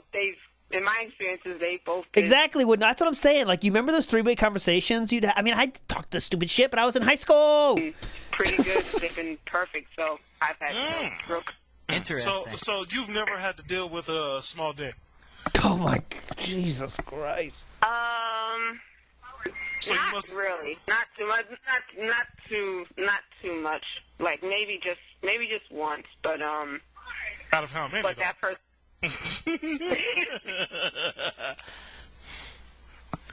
I don't want to go into it too much because I don't want to speak too much about the person and put them on the spot. You know what I mean? Oh, fuck that shit. Put them on Front Street. Get that shit out the way. No. Yeah, so they removed the archives of this show because it was too embarrassing. They did take down, after the first Density Scrolls of the Ballad of Fae, that one was taken down, and I did confirm with that person, the person that puts these up, that was requested. Someone requested them to take it down. But don't worry, I have them all downloaded now, so nothing's going down. But in the future, that can happen. But yes, the one that has to do with the Ballad of Fae, I think, is the one that's not there anymore. They took it down. I don't want to speak too much about the person and put them on the spot. You know what I mean? Oh, fuck that shit. Put them on Front Street. Get that shit out the way. No. Change the names to protect the inadequate. I'm gonna that's basically what you need to do. Phil. Okay. Phil. So that guy's saying it was Phil that what gave her the bad experience. Okay. Well, basically, this guy that I was seeing. Name Phil. He wasn't really experienced. Okay. Okay, so that's Phil. And his length was okay, but the girth was so. I had to do some work, but I got what I got out of it. What I had to get out of it. She's like, I had to put in work, but I got mine. Goddammit. That's right. I got mine. She said I had to put in a little bit of work to build in that meter, but shit, I got it. Yeah, Culp says he knows who it is. So I'm assuming since you've never. Hey yo, I fucking just looked on one of the threads on FRK. It's on my Alphas and radio. Somebody quoted said "perfect man or perfect dick." It was like, choose perfect dick, you fucking. This guy's the worst. Who is this guy? Hussy. When she said that, so out of hand. It's too funny. Dick. It was like, choose perfect dick, you fucking hussy. Oh my God. Oh, it's getting so out of hand. It's too funny. Too funny. Well, I mean, it's like but basically, do you buy what Angela said when she said that like some of that the average circumference is 6 inches. Now So we get to hear now Jasmine's take on what Angela said, and you guys heard this in the Desperate Measure episode, that the average is 6, and that was insane. I thought of Angel to say that. I said Angela to say that, but let's see Jasmine's take on this. You know, ruler's 12 inches. Can you imagine 6 inches? And you hold that into a circle. Can you imagine so a guy's dumb. skirt being that much? Okay. Angela, to me, was basically getting it was a little too technical. I like to keep it simple. If it feels like, if it's to the point where I feel like I'm stuffed, like let's say I wake up and then I wake up. Oh my God, guys! I'm moving forward. This is inappropriate. Damn. So in other words, when you get out, so you want to be in a wheelchair. No.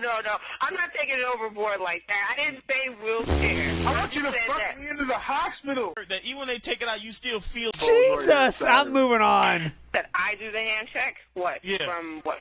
There. What? From the start of the hand to the middle finger. That type of hand check. I'm talking about when you want to check a dude real quick to see if he has enough for you without being surprised in bed. This is really, guys. This is so immature of a conversation to have. Imagine saying you check guys before you go out with them to see if they're big enough. You just do the quick little hand check. Actually, no, I haven't. Wait a minute, what hand check are you talking about?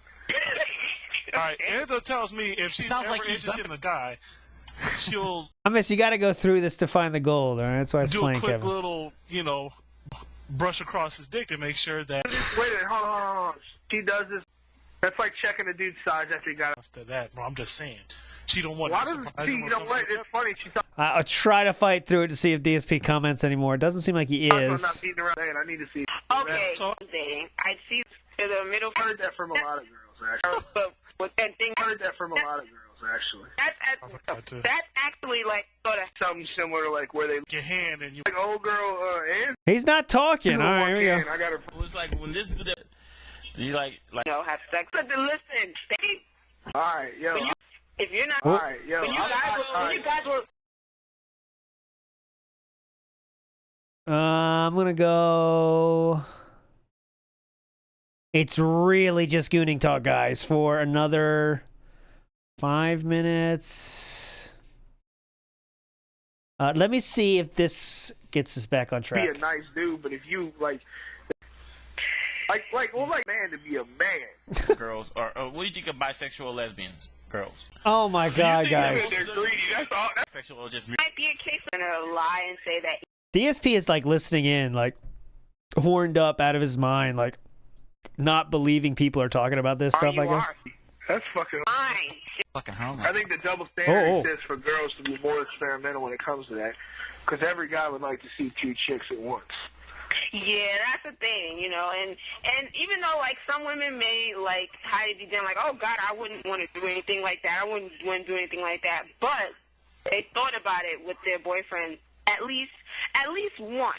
You know what I'm saying? Because even me, like, I thought about it. I'm like, well, because when I was going out with my ex like a while back ago, we would joke about shit like that or whatever, and I'd be like, well, fuck, you want me. Change the subject right quick, but Nightro 827 says that Justin asked both Mike Ross and Nintendo to not post the videos of the Clockwork versus. Okay, anyways, this is some Street Fighter show, huh, guys? Oh, that explains it. All right, cool. I was saying it's either I'll watch your.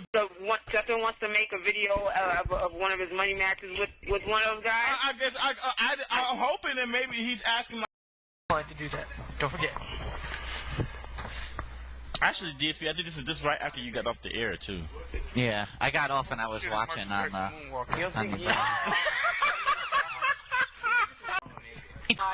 What the fuck? He's like, that ain't good for you, Steve. Off aim. It does sound wrong, especially a horse, of course. And there's one key game in the community. Okay, I'm done. I'm checking out. I'm done. All right, bad ending, but at least we got to hear it. You never know with these kind of things, guys. Is it going to be a winner or not?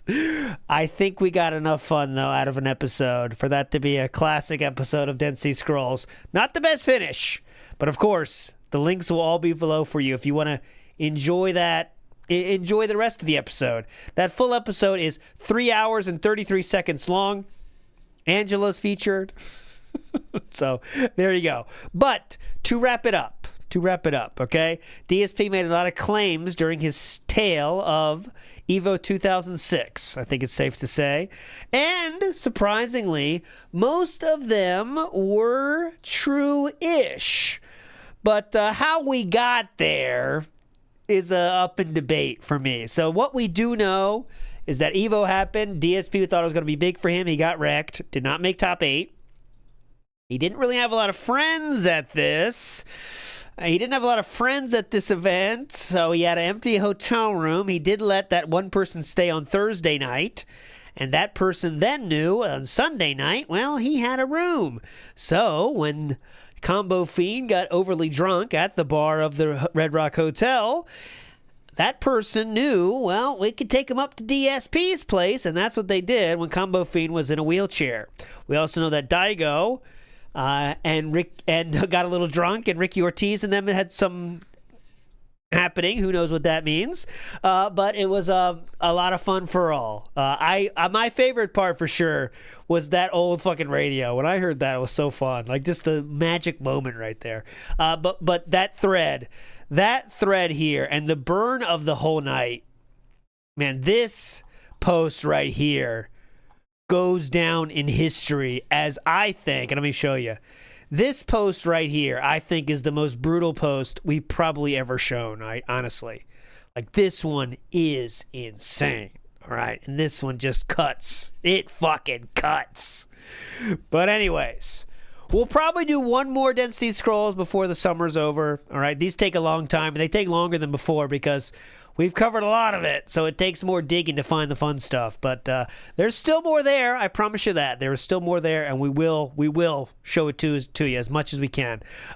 Kevin Smith in the house, as he went full Hogan and said, "I'm a real American." Yeah, I want to see that, him showing up like Apollo Creed at the fight. I'm sticking up for America.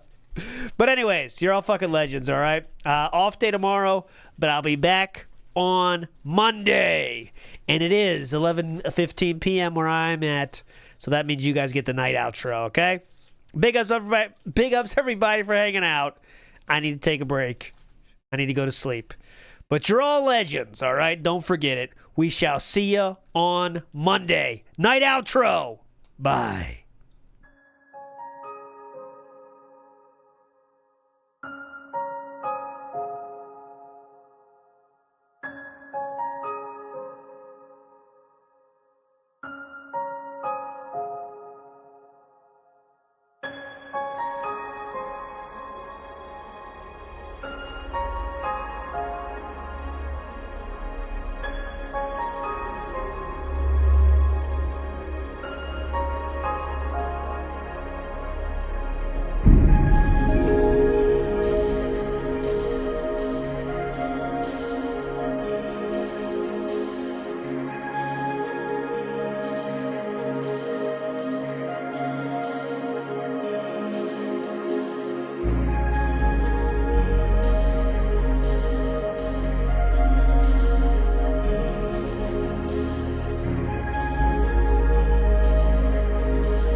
Keep on keeping on.